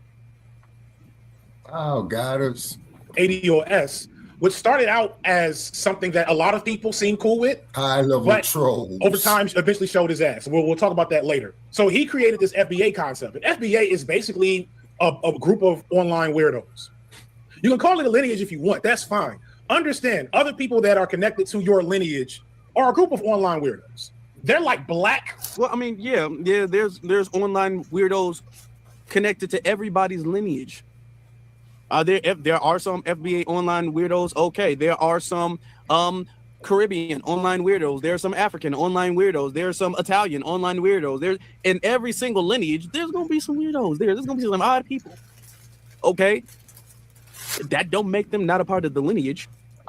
Okay, before FBA ADOS, when we were just African American, there were African American online weirdos. Nobody's gonna be like, you shouldn't be African American because there's some weird dude in the basement who's also African American. Well, we didn't use that logic then, and why are we using that logic now? That's my question. That's just a bad argument. 4chaners, black Reddit energy, a bunch of white nationalists and blackface. You say they ain't just online. I take your word for it. I've never encountered these niggas in the wild. Now they may flow into different versions of hotepery, which has always been here, but the people that like brand themselves with ADOS are just a lot of online weirdos. So let's listen to that one more time. Man, we don't need to be on no ADOS, man. We need to be That's what Pan-Africanism is. Everybody come over here and get some we help accumulate for them, and then turn around and say, okay, thank you, and I'm about to go work with these white people. Back then, Tariq wasn't live. There's so much to unpack there. Fucking tragedy. Let's first steel man where some of this comes from and talk about that term Akata. A term. Okay, y'all listening? Are y'all listening? Now we're gonna get into the term Akata. Okay. Now, mind you, I played the clip I played before first because the Pan-Africanists will be the first one talking about how they be holding Africa accountable. Okay, they're talking about that, right? Fine. Let's listen to how the whole term Akata is handled right now. Let's pay attention. I literally, my entire life, I just told y'all I grew up around Nigerians. I have never heard that term my entire life. Ooh, okay, y'all heard that? He just told you he grew up around Nigerians and claims he never heard the word Akata. Let's just pay attention. Let's pay attention. In real life, I've never heard that term my entire life. I am 43 years old. I grew up around Nigerians. I hung with Africans, dated the baddest Sierra Leonean chick at my school, at Clark. Never got hate from Africans in any form or fashion. I'm not saying it don't exist. What I'm saying is FBA people will make you think that Akata is some type of like deeply rooted anti-black slur that they grew up singing Negro spirituals about. Okay. Here's the thing. Now he's going to say, because he has yet to experience that word. He's never heard the word be used. He's not going to say the word doesn't get used. That's not his argument. Okay. Because we got tons of receipts of them using the word, tons of video clips, tons of conversations, tons of tweets and posts of them using the word. So we're not going to pretend that the word does not get used, and we're not going to pretend that we are taking the word out of context, or that we're using the word doesn't really mean a bad thing and we're just pretending that it does or don't understand. He's not saying that. He's saying, well, I haven't personally heard the word being used. Well, okay. There's a lot of black people who may not have personally heard a white person call them the N-word. Are we going to say because that Tom and Chris have not heard a white person call them particularly the N-word means that white people don't do that? Are we going to say that then? Are we going to say that then? I come got on now. low tolerance for Nabisco. He's not arguing that it doesn't get said. He's just arguing that, oh, I haven't done it. But the thing is that even if you haven't heard them say the word Akata, have you heard them ever say, it's not just the word Akata, what we're getting to, the bigger point, y'all, let me get this all the way off screen so I feel like I connect with y'all better. The bigger point, family, is the anti-Black sentiment and energy that they use when they use the word Akata and that they feel inside. That's the bigger point. Okay, so even if they don't use the word Akata, they might use another substitute word or convey thoughts that are aligned with the slur Akata. Just like a white person may not use the N-word, but that doesn't mean he doesn't say anything racist.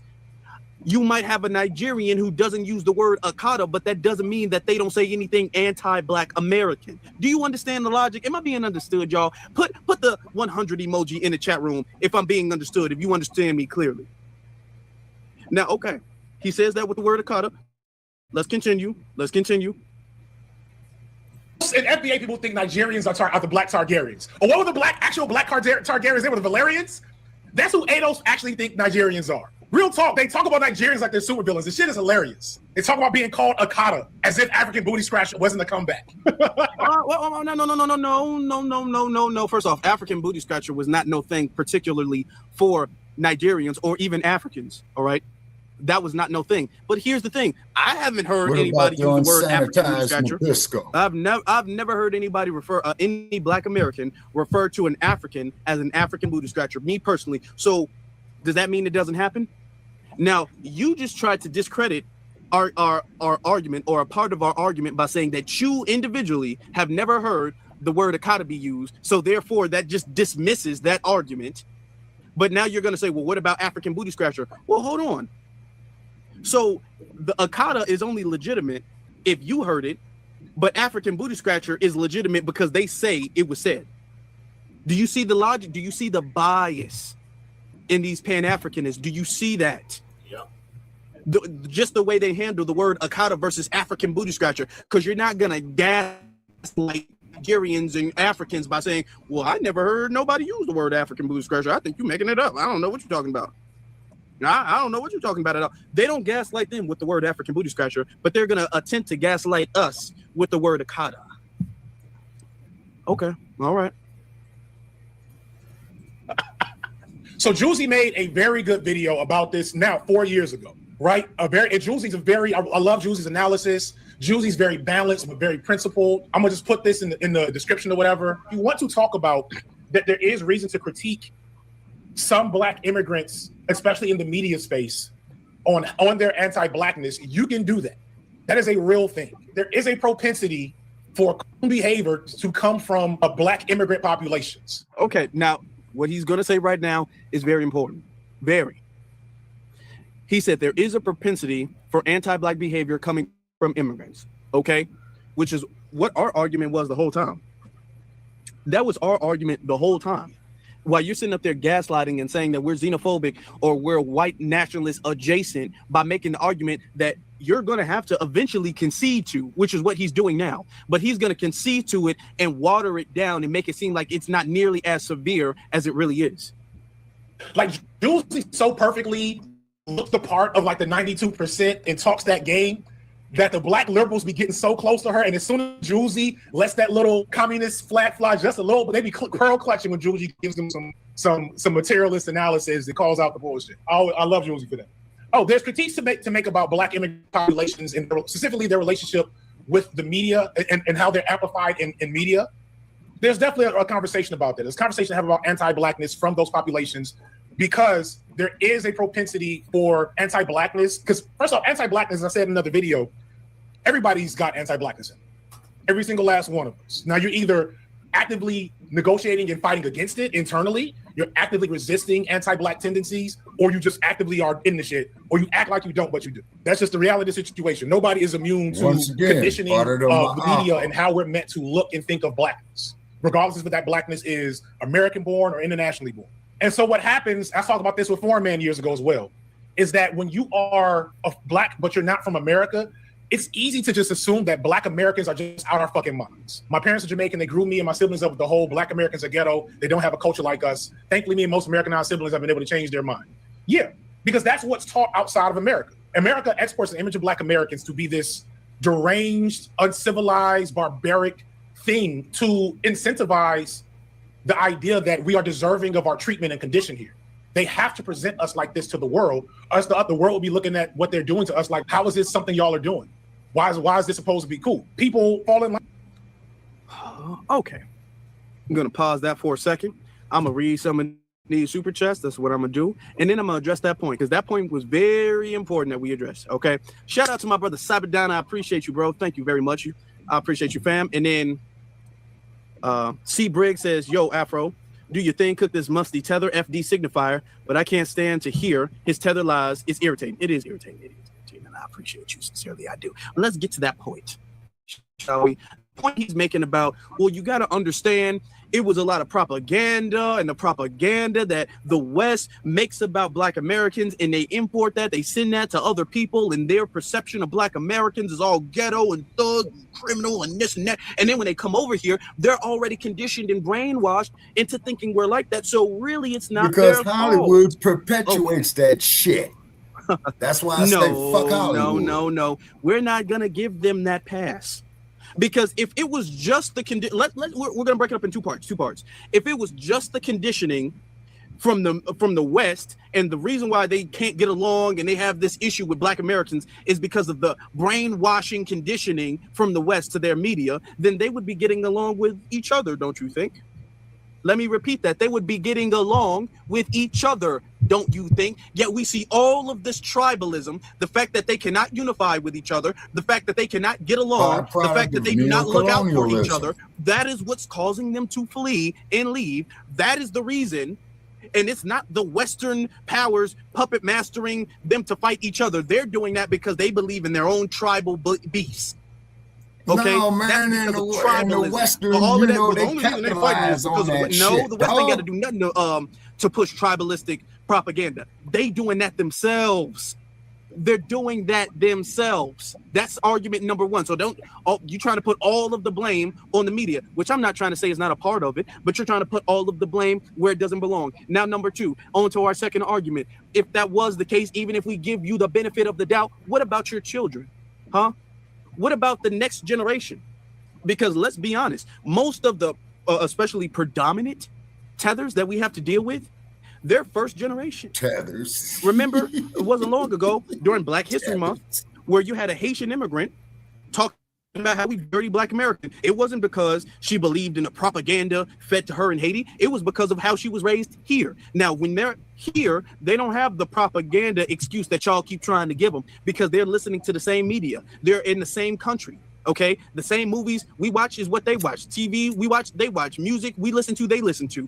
The schools even we go to, they go to. So it's not like, okay, well, hold on, this is the propaganda from them. No, they're sticking to this belief, and y'all are giving them a pass. We're talking about immigrants, even if you want to give them that propaganda excuse, immigrants that were born and raised here are being loudly bigoted and xenophobic towards Black Americans. And if we call that out, y'all will say we're xenophobic.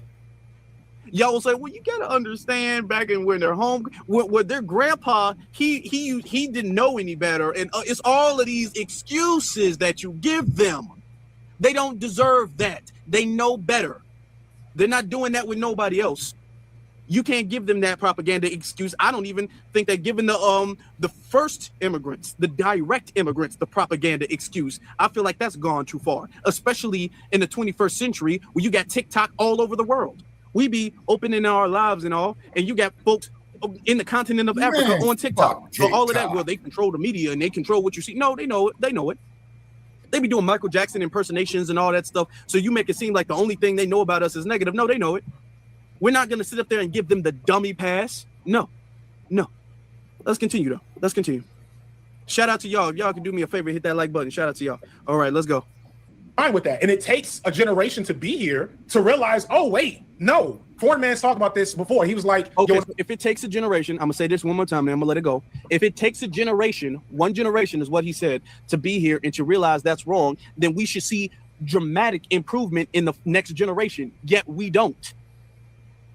Some of the biggest cases we talk about, Candace Owens, Myron Gaines, Coleman Hughes, come on. The biggest obstacles that we face, Brian Donalds, come on. The biggest obstacles that we face, come on. They're not, they are the next generation that you're saying would be better. I came from the Bahamas to Iowa, of all places. I had a particular belief and disposition toward Black Americans that something was wrong with y'all. And after spending a little bit of time in this space and how I was regarded, it started to make sense. But not everybody has that. The crux of how this diaspora wars 80 shit started is a response to what is ultimately a white supremacist tactic to pit foreign-born Black people against domestically born Black Americans. That's where ADOS comes from. And they use internet troll tendencies to kind of drive that up. Goddamn years. Okay. Well, anytime he's talking about ADOS, because there's what he's really talking about is people advocating for the lineage. But here's the thing: if that's a white supremacist tactic to pit immigrants against us, Africans against Black Americans, and all of that stuff, why are you not putting the responsibility of correction of behavior on Africans?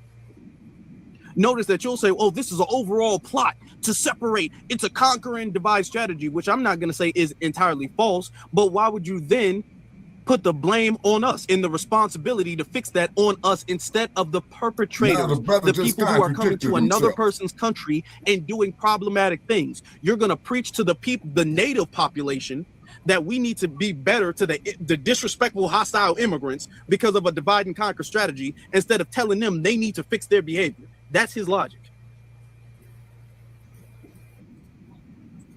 Very manosphere adjacent. What do the grippers call themselves? Operators. They have like people, their whole job is to just constantly churn memes and content. All Black people will be as Black as they possibly can when it's beneficial to them.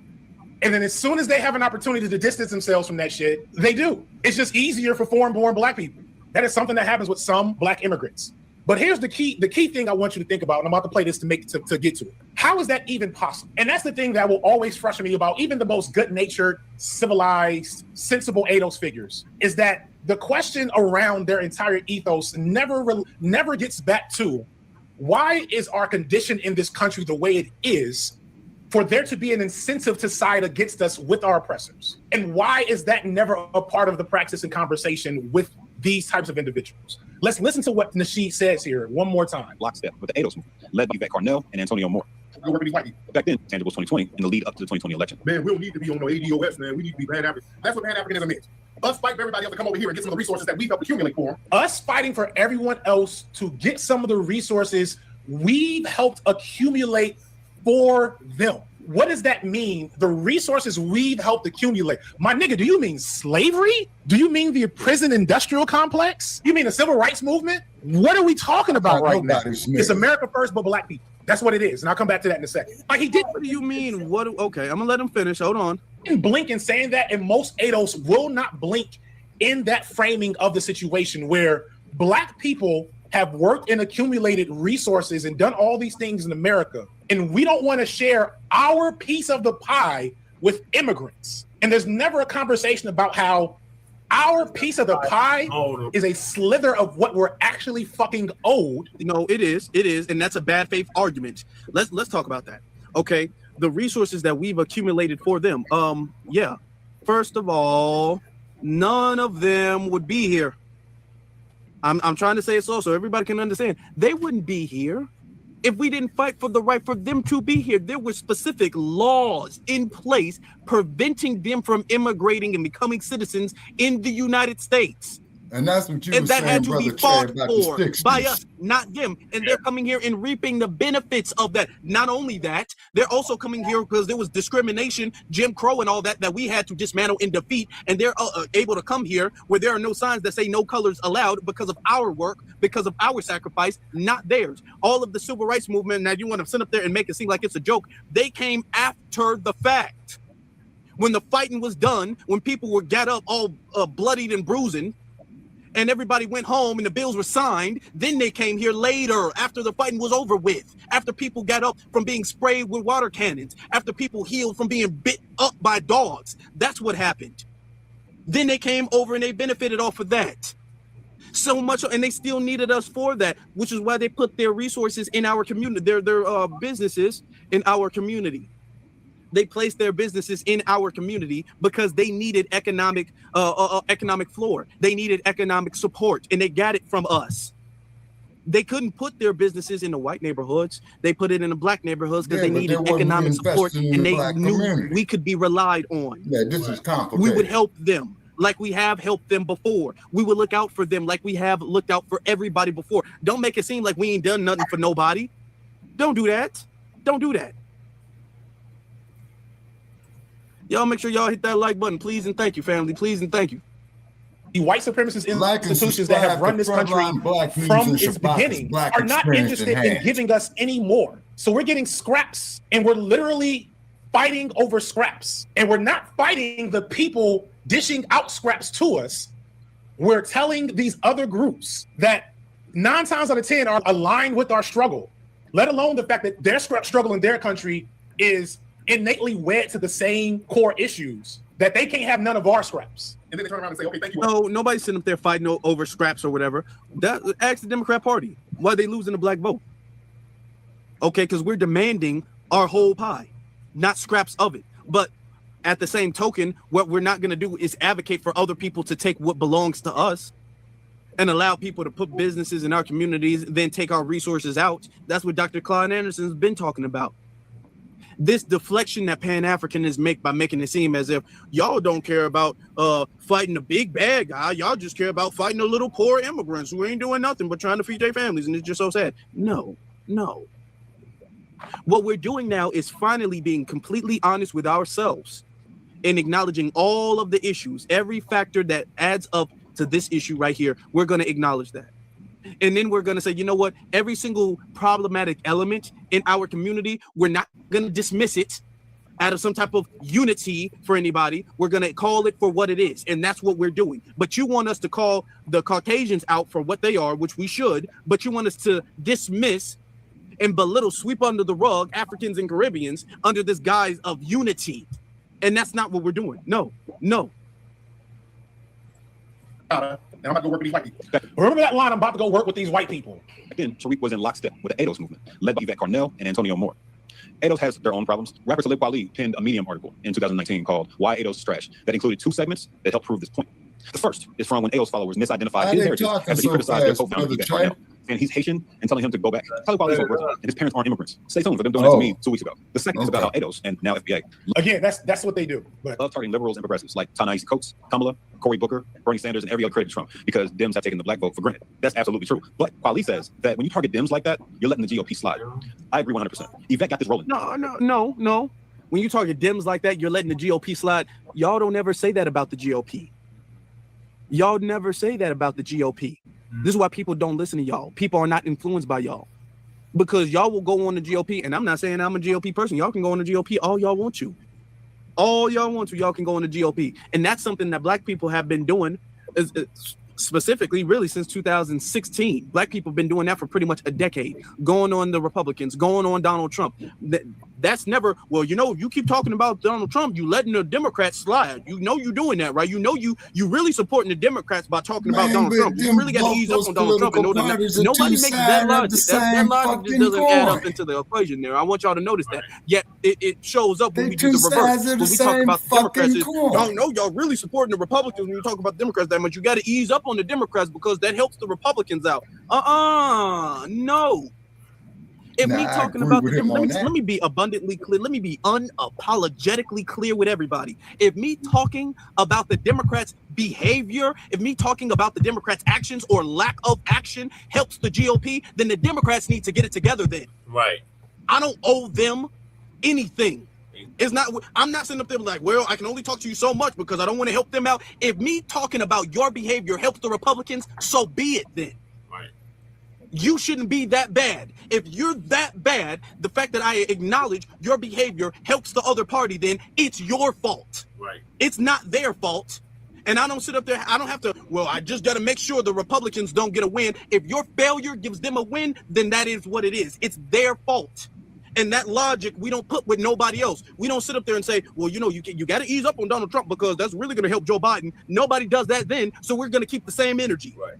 The problem is the Democrats and Democrat shills, which a lot of Pan-Africanists are, Democrat shills, which all like to do is tip the scales in favor of the Democrat Party. I don't do that. Right. I call the devil for what it is. Okay, We're not going to sit up there and do that where we got to, in order to make them, because y'all trying to make the Democrats seem like the good guys in comparison. We're not doing that. Y'all trying to make them seem like better in comparison, and talking about them so much will ruin their brand. Let it be. Let it be. That's right, Afro. Can we put that in the chat room? Let it be. Jesse If talking about the Democrats makes them look bad and not better than the Republicans, let it be. We're not going to sit up there and it's not our responsibility to help their brand. We're not the Democrat. We're the Democrats' biggest advocate. We're their voting bloc. We're their main support and their PR. Damn, what are we getting for this? Exactly. Okay, we can't talk about you because this is going to ruin your reputation. Man, y'all need to be paying us a lot more than what we get. We ain't getting nothing for this then. Now we got to work on PR because you trying to make your brand seem better and more righteous than the Republicans. Are you serious? Give us the whole damn Federal Reserve. No, man. When she attacked Talib out of nowhere in 2019, his tweet was pro-reparations and anti-Trump, saying he prefers a plan for reparations over withholding our votes and letting Trump win again. She slammed him for being a loud and wrong celebrity. How? He agrees with you. Oh, wait. Right. Now, you know that video deleted. I think it's even more beloved than Tariq Nasheed. I remember people actually being warm about me that I had better than Tariq Nasheed. I'll just say this. Remember when I said that there's 4 types of MAGA and that then there's the true believers and the grifters? Yvette is somewhere between there. Yvette Carnell is true Black excellence brush personified. She don't like ghetto niggas. She don't like hood niggas. She don't like dirty Africans, sneaky Caribbeans. She don't like none of that shit.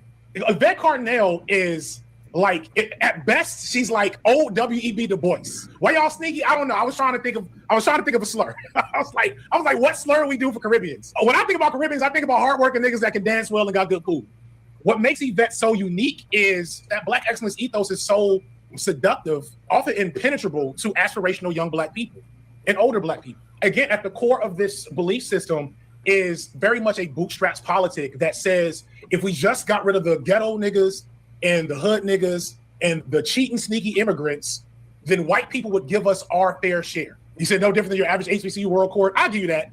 We'll meet their CB practices. The Royal Courts be a specific type. And the proof of this is the fact that, as I'm sure they're going to say here, if you do like the research and you follow the money, Nazi-backed MAGA sapien type branding. So like Yvette and Tariq and them were specifically trying to align themselves with the MAGA sect brand. And a lot of it also, if you do like the research and you follow the money, Nazi-backed MAGA sapien type branding. So like, who is this in service of? I appreciate that, Foreign. I was going to talk about this anyway. So Yvette served on the board for a group called Progressives for Immigration Reform, which was a fake progressive front organization linked to essentially a Nazi, a white nativist, white supremacist, and eugenics supporter named John Tanton. His goal was to limit Black and brown immigration. This organization he served on built websites that accused immigrants of being responsible for things like traffic, overconsumption, and other environmental problems. They've also increased friction between ADOS/FBA and Black immigrants, as we're going to show a lot more of in the video. The ultimate goal here is to delay a Black or brown majority population in the country for more years. Also, big shout out to Ole for throwing me the alley-oop with this research. We all love you. Thank you so much.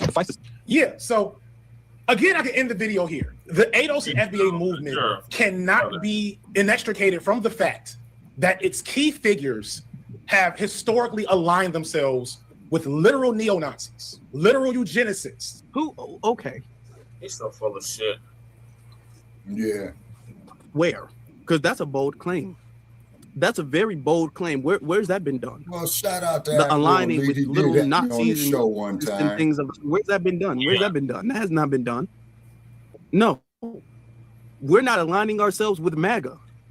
Okay, y'all are the ones who are making it seem like not aligning yourself with the Democrats is a political position that put all the motherfuckers on the jailbird and put them right straight in fucking jail. FBA is not a political movement. It's not a movement at all. It's not a group. It's not an organization. Okay, it's the lineage. The name for the lineage, and they know that. They all know that, which is why he put FBA there, and he's trying to connect FBA and ADOS because according to Yvette, and Yvette has told me this personally, ADOS is a political movement and organization.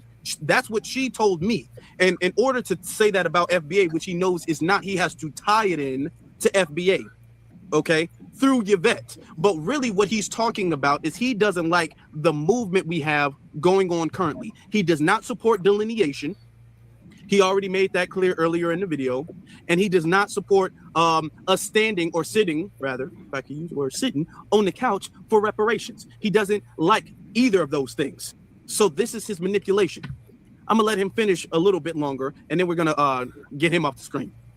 Please. And we're not talking about, I mentioned Du Bois earlier. We're not talking about Du Bois in the 1930s with Margaret Sanger when he didn't know any. Well, he probably knew better, but he couldn't. We're not talking about back then when that it seemed like it's a horrible idea. We're not talking about Garvey and Malcolm X meeting with the KKK in the 60s with Malcolm and in the 20s and whenever with Garvey, which is still L's. We're not talking about that though.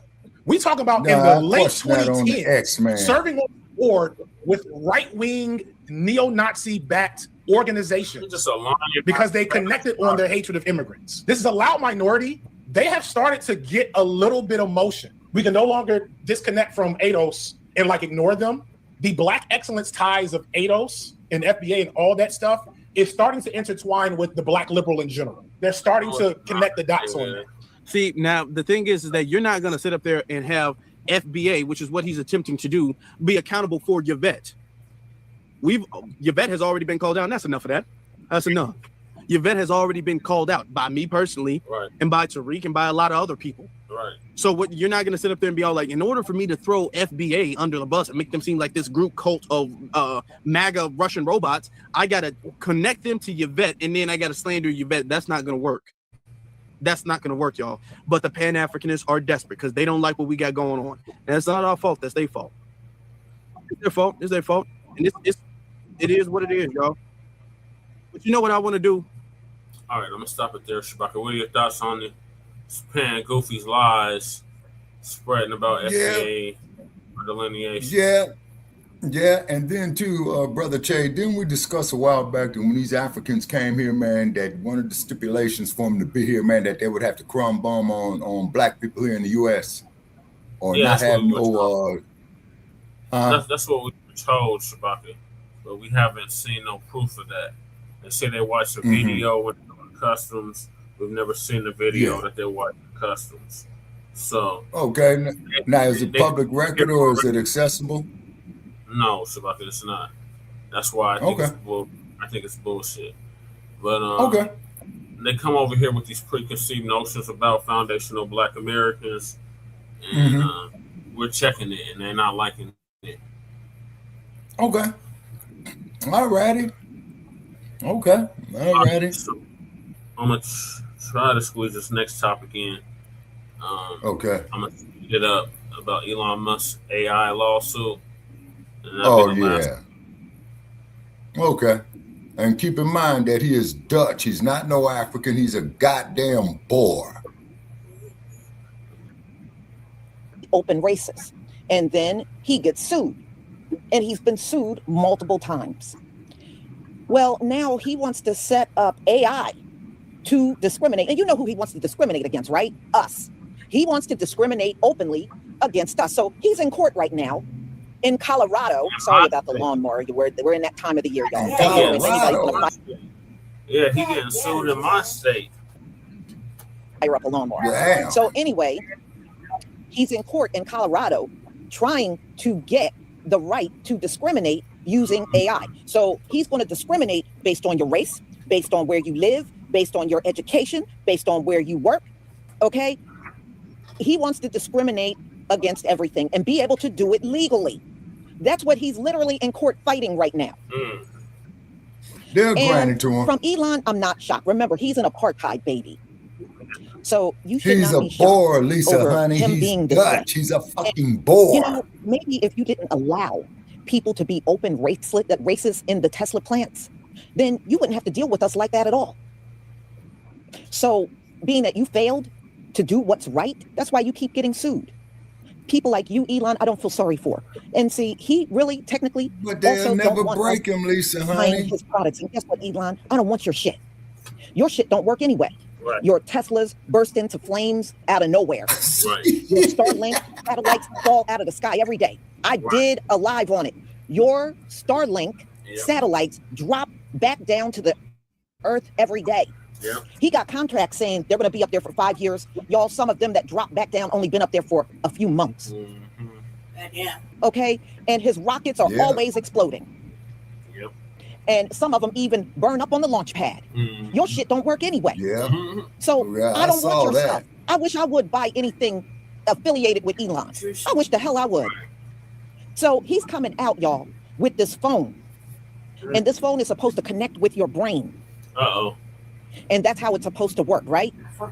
You better not touch that shit. Your brain may burst into flames dealing with his shit. Right. So no, Elon, I don't want your stuff. You remember what I was saying? In fact, I banned Microsoft, myself from microscopic, buying anything microdot, connected that dots. got There it more is, right affiliation. there, people. But see, it's like anything else. He wants to discriminate. He don't want us. Blow but your see, ass up, just like they was doing over there in the whenever Middle East. they want to sell to, just The look at history. motherfuckers with Whenever the they made pages. products that want to sell to white people only, it always failed. And then they would have to turn around and sell it to everybody because not enough white people were buying it. Example, Cadillac. Okay, they made that for white people. Then white people were not buying it. So then they turned around and sold it to black people. Oh, But y'all, we do not have to save anybody's bottom line. If your attitude is, I don't want them buying my products, I'm more than happy not to buy your product. But see, when you do that, it always implodes. Historically, it always implodes on them. Always. But me, I don't have to save any racist business out here. I don't have to save you. So, y'all, look. You're damn right about Elon, that, what Lisa, Elon is honey. doing, trying to have AI openly discriminate against us. And if our people want to buy his product still, you want to still drive a Tesla and all that stuff, hey, it is what it is. When that sucker bursts into flames, I don't even want to see your video online. Right. I'm not watching it. Right. So well, let me go ahead and share my screen so you can hear what Elon is attempting to do. Okay, let me move that back.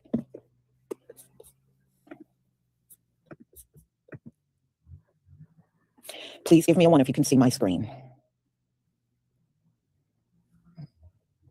Yeah, I mean, yeah, he got what, 14 kids? You know something, that ain't gonna make no difference. One man can't save the white race. If the birth rates are low, it's gonna take everybody to have babies. It can't come from one man. One man can only do so much. Even if he left 200 children, it's still not enough to save the white race. Okay, so he's doing it all in vain. It's not gonna save anything. Thank you, y'all, for the ones. What up, though, DC? It's me again with some tea, but let me holler at you about your favorite Tesla man, Dad. The same one that's putting all these AI data centers in black communities and poisoning the air. He feels as though that his AI should be able to discriminate against black people. And he feels as though that that's violating his First Amendment rights to not be able to discriminate against black people. And this is why black people need to stick together, continue to stick together, continue to love yourself, and continue to pour love into other black people. Because everybody is against us. And in 2026, they still don't want us to even breathe good air, clean quality air. They still don't want us to get loans. They still don't want us to be able to have insurance. They still don't even want us to be able to go to the doctor, okay? Now, even though this is not really DCT, it made my spidey senses go off because DC right now has the highest rate of unemployment. All these government jobs right here, and even government workers can't get jobs. Who be the ones looking through the stuff? That be the AI, right? So I'm like, hold on, let me tell the people about this. And if you black and you got a Tesla, yeah, I'm looking at you with a little side eye. A little bit. I still love you though. But if y'all don't believe me, here you go. Elon Musk just told a federal judge that being forced to not discriminate against black people violates his First Amendment rights. I'm not exaggerating. That's the actual lawsuit. Your entire attention is on a Chris Brown and Usher stadium tour right now. Meanwhile, Elon Musk is in federal court deciding whether his AI can reject you for your home, your job, and your doctor. This is why we're always missing at the table. The media pushes the concert, and while you're trying to figure out tickets you cannot afford, somebody is in federal court making decisions about your life, with or without you in the room. Same week, the NAACP sued him for running an AI data center in a black Memphis neighborhood. No permits, hazardous chemicals, people cannot breathe. So let's be clear, he does not want you to breathe clean air at home, and he is in court right now making sure his AI can reject you for your job, your apartment, and your doctor. The law he is fighting, Colorado, Shit, we it says brought AI this has to be up fair. 3 fucking years ago. For healthcare. That is the whole law. He's to block it. Stadium tour in the summer, federal court in the fall. One has your attention, the other has your future. All my black people, so y'all still about to ride in Teslas? Allegedly, Elon don't like us. The fuck? You can't make this up. Elon Musk is suing for the right to discriminate against black people. His AI company called SAI allegedly filed a lawsuit against the state of Colorado to block the law that would stop AI tools from discriminating against black people. He don't want them hiring, giving loans, school admissions, and insurance.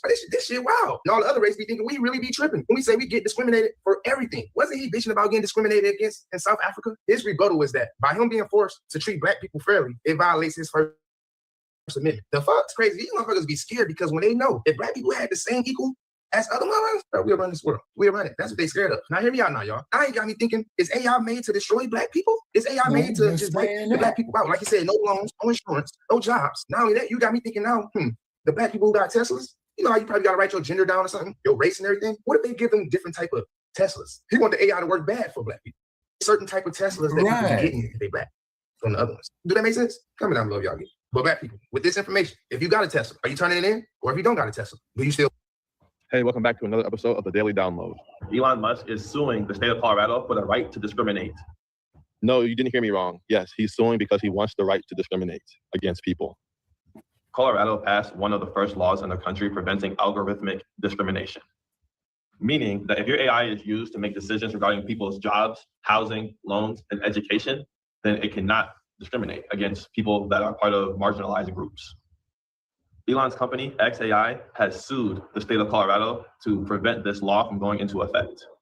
This is not too surprising because this is the same man who built the xAI data centers in predominantly Black neighborhoods, getting them to poor air quality and water contamination. So let's be real what this means for us. AI already decides who gets hired, it already decides who gets the loan, and it already decides who gets stopped by law enforcement. And we know these systems are not neutral. They reflect the biases of the people who put them in place. xAI's Grok has described itself as a mecha Hitler. And the company is arguing it's against its constitutional right to be prevented from discriminating. The Trump administration has already made an executive order calling Colorado's law cumbersome. So you have the White House and the richest man on earth working together, blocking tools, and being pro-discrimination. This is colonialism in code. Same packaging, different era, different strategy. This is not only infuriating, but it's exhausting as well, because Black people are being targeted again, despite not doing anything. So what do I suggest moving forward? Stop supporting Elon Musk. Stop calling him a genius. Stop buying his shit. Stop using his AI. And write letters to your senators, letting them know that you support anti-AI discrimination. And talk about this. Spread this news, because mainstream media is literally not reporting on it. They don't care, but I do. Anyway, guys, thank you guys for tuning in. Please continue to like, comment, share, and follow. Have a great day.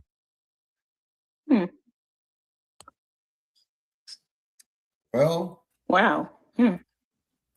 That's not surprising to me. So apparently, I already knew what that raggedy motherfucker was about. Elon Musk's new That creation. don't surprise me in the least. I'm pretty sure I speak for all my blacks when I say we are not interested. You ain't hurt nobody's feelings, Elon. You got Teslas on the road, mind you. They don't malfunction. You gonna have Teslas blow up for no reason at all, and then we just sweep it under the road and put the Tesla trucks out there looking like bent up trash cans. Like, I mean, we can invest in ourselves. Yeah, it's a little black boy invented a motor that runs off water. Yep, he sure I'm sure did. if it can run off water, it can run off piss. Either or, we don't got to plug a motherfucking thing up. But yeah, we not offended by this. You got some type of AI creation that you're working on, and we can't be a part. Fine. You got enough malfunctions out here. I'm pretty sure it's going to be some malfunctions with this.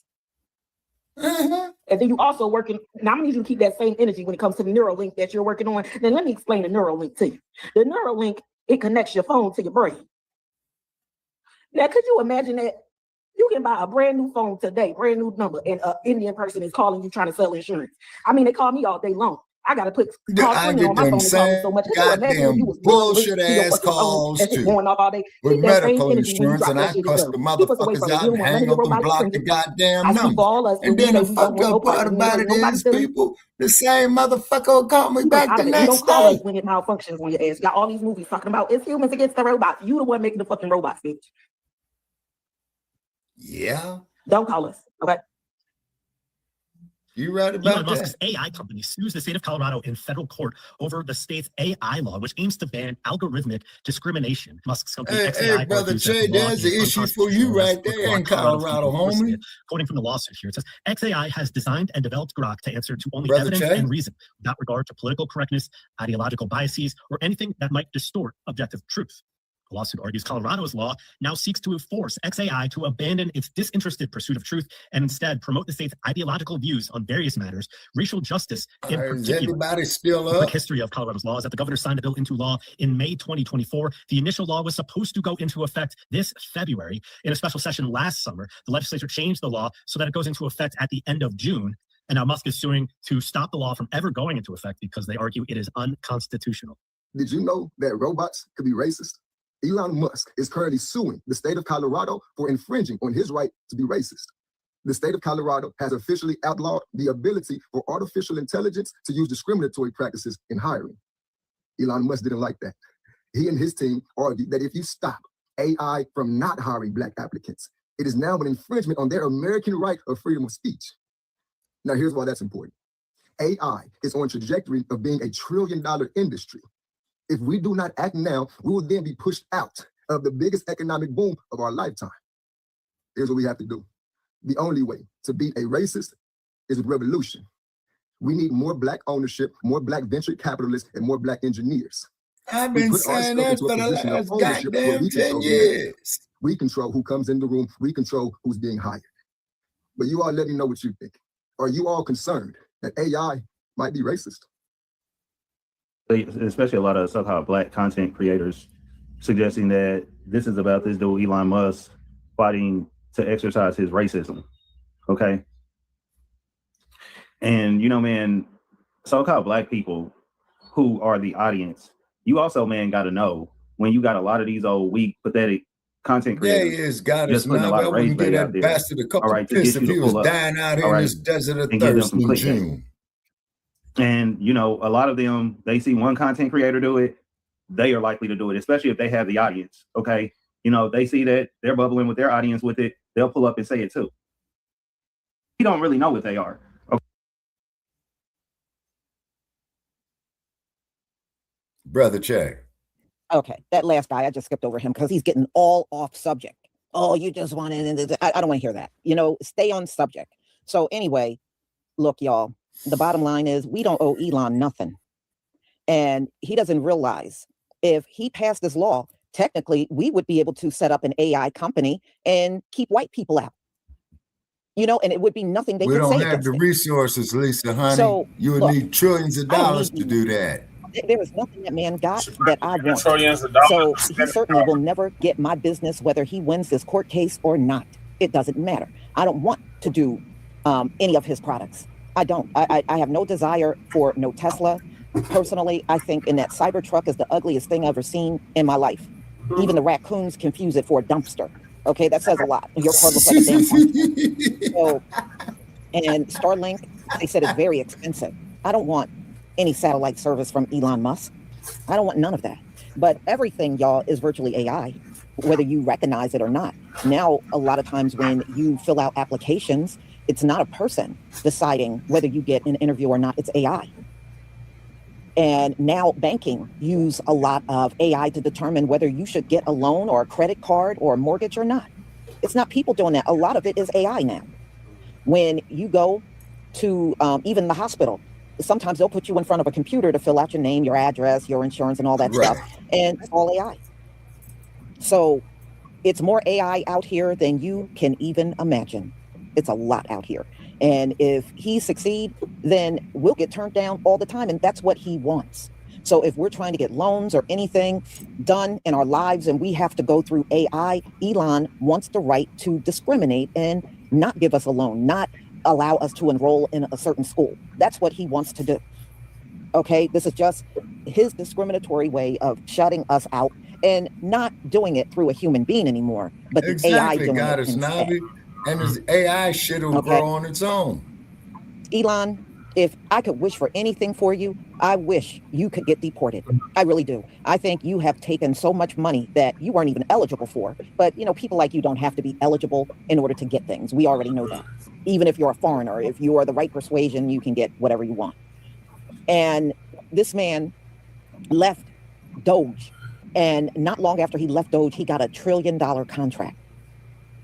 Now, if Elon has proven to put things out that don't work, why would you keep throwing money at him? Right. But because he's a white man.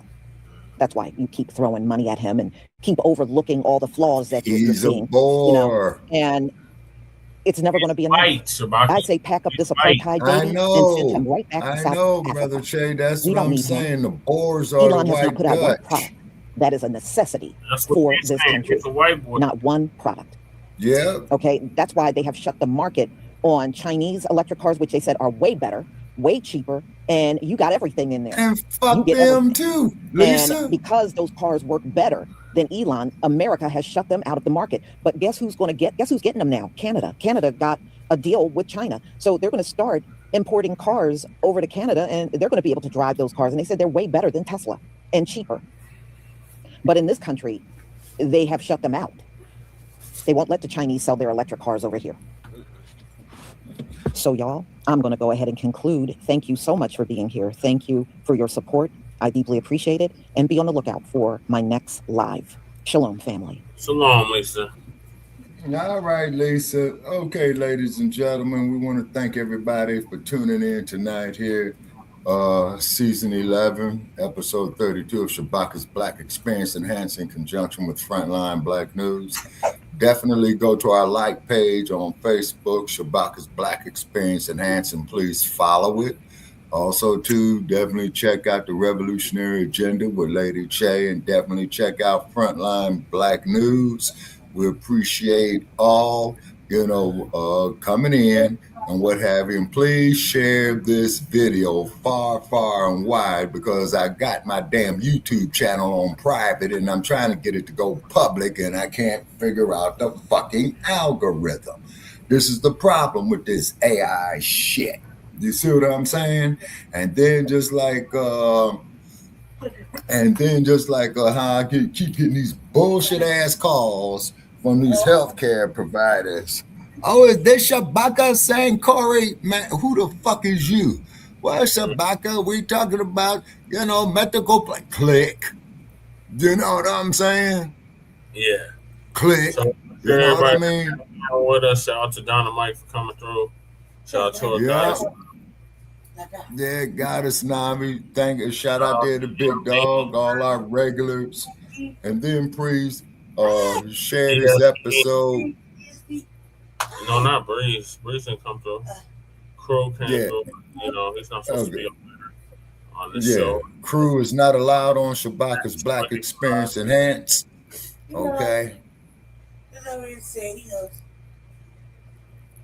I don't hate the brother. He's just disruptive to the platform. Yeah. Okay, Brother Che. So what are your closing comments? Lady Che? Hey, Che, I hate the fact that Colorado's always in the fucking news. Always a bullshit. However, that fucking Elon Musk, I did a couple of couple of shows talking about the data centers, and that's right.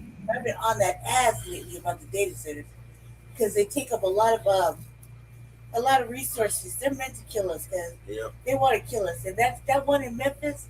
That was the first one I did because they put it right behind a little black enclave, a little black neighborhood, and all the people were getting sick. All the elders were getting like COPD. Not one goddamn day of their life, and they're lungs now to get cancer. I mean, we're talking about beautiful black people getting sick. They never touched no cigarettes or nothing like that in their whole fucking lives. They have a nice little place, and then all of a sudden they just kick in the bucket. That shit just upsets me because, like, it's bad enough. Like, oh damn, like this is how you gonna kill us? You gonna fuck with our brain? You gonna fuck with our lungs? You gonna fuck with our heart? You're just gonna do that, and so you can make money, you greedy son of a bitch. Like, I hope everything you make blows up. I hope you never get to fucking pass a rocket. I hope you don't ever get to go to space. If you go to space, that shit blow up on fucking as soon as you get there. You know what I mean? Exactly. Hey, what they need to do with that motherfucker there, Lady Che, is put him on one of his own goddamn rockets, blast off into outer space, and drive that motherfucker straight to the sun. Right. Yeah. That motherfucker blow up. Got a hard cut off at the 3-hour mark. Yeah. Okay. I'm sorry, baby. Yeah. We're gonna see y'all at Frontline. Yeah. Okay. And we thank everybody here at Shabaka's Blacc Experience, and keep in mind, folks, there ain't never a dull moment on this place. Boy, I tell you that. So please share this episode far and wide. Definitely contribute to the stay up. Get your coffee or whatever, so you can stay up for Frontline Black News. Okay, and then I got an appointment at 9:00 tomorrow morning, man, to go see the shrink. Okay, so it's 9:04 my time. Okay, I can go with you till 10:30, man, on Frontline Black News. All right, I probably won't get started till 10:30, but all right. Oh, man. Okay, wait a minute. Hold on, Brother Che. 10:30. Okay, you talking about 10:30 your time or my time? Your time. Okay, that's an hour and a half. Okay, I'm gonna try to do you an hour. Okay. Yeah, because I got, like I said, I gotta go check to these appointments and all this old type of stuff, man. Yeah, you know, it's a lot of shit on my plate trying to make some shit happen. You know what I mean? Yeah. What have you. You know, so we can expand this platform, okay? So I'm gonna go over here to the library, Brother Che, get another fucking idiot book, and then I'm gonna ask the motherfucker to go directly to the publisher and get the latest edition. The Streamyard, the PewTube, all that, because that shit that I got, man, it was dated, man, over 12 years ago. You know? All right, Shabaka. Yeah. Okay, so hit me with the link, man, at the usual spot, okay? And you say, when are you going on right now? Okay, but you're saying an hour, correct? Yeah, in about an hour. Yes, sir. Okay. All righty. Okay, Lady Che. Okay. Okay, Goddess Navi, you know, it's always a pleasure to have you, sister. Yes, April 21st, 2026. Yes, sir. Yes, sir. The day after 420. So all you loaded motherfuckers out there, you know, which is your business, you know, try to smoke you another one and stay up with us for the next hour. Okay. All right. Talk to you all soon. Okay. Take care. All right. Mm. Let me play these clips. All right, we'll see y'all in about an hour for Frontline Black News.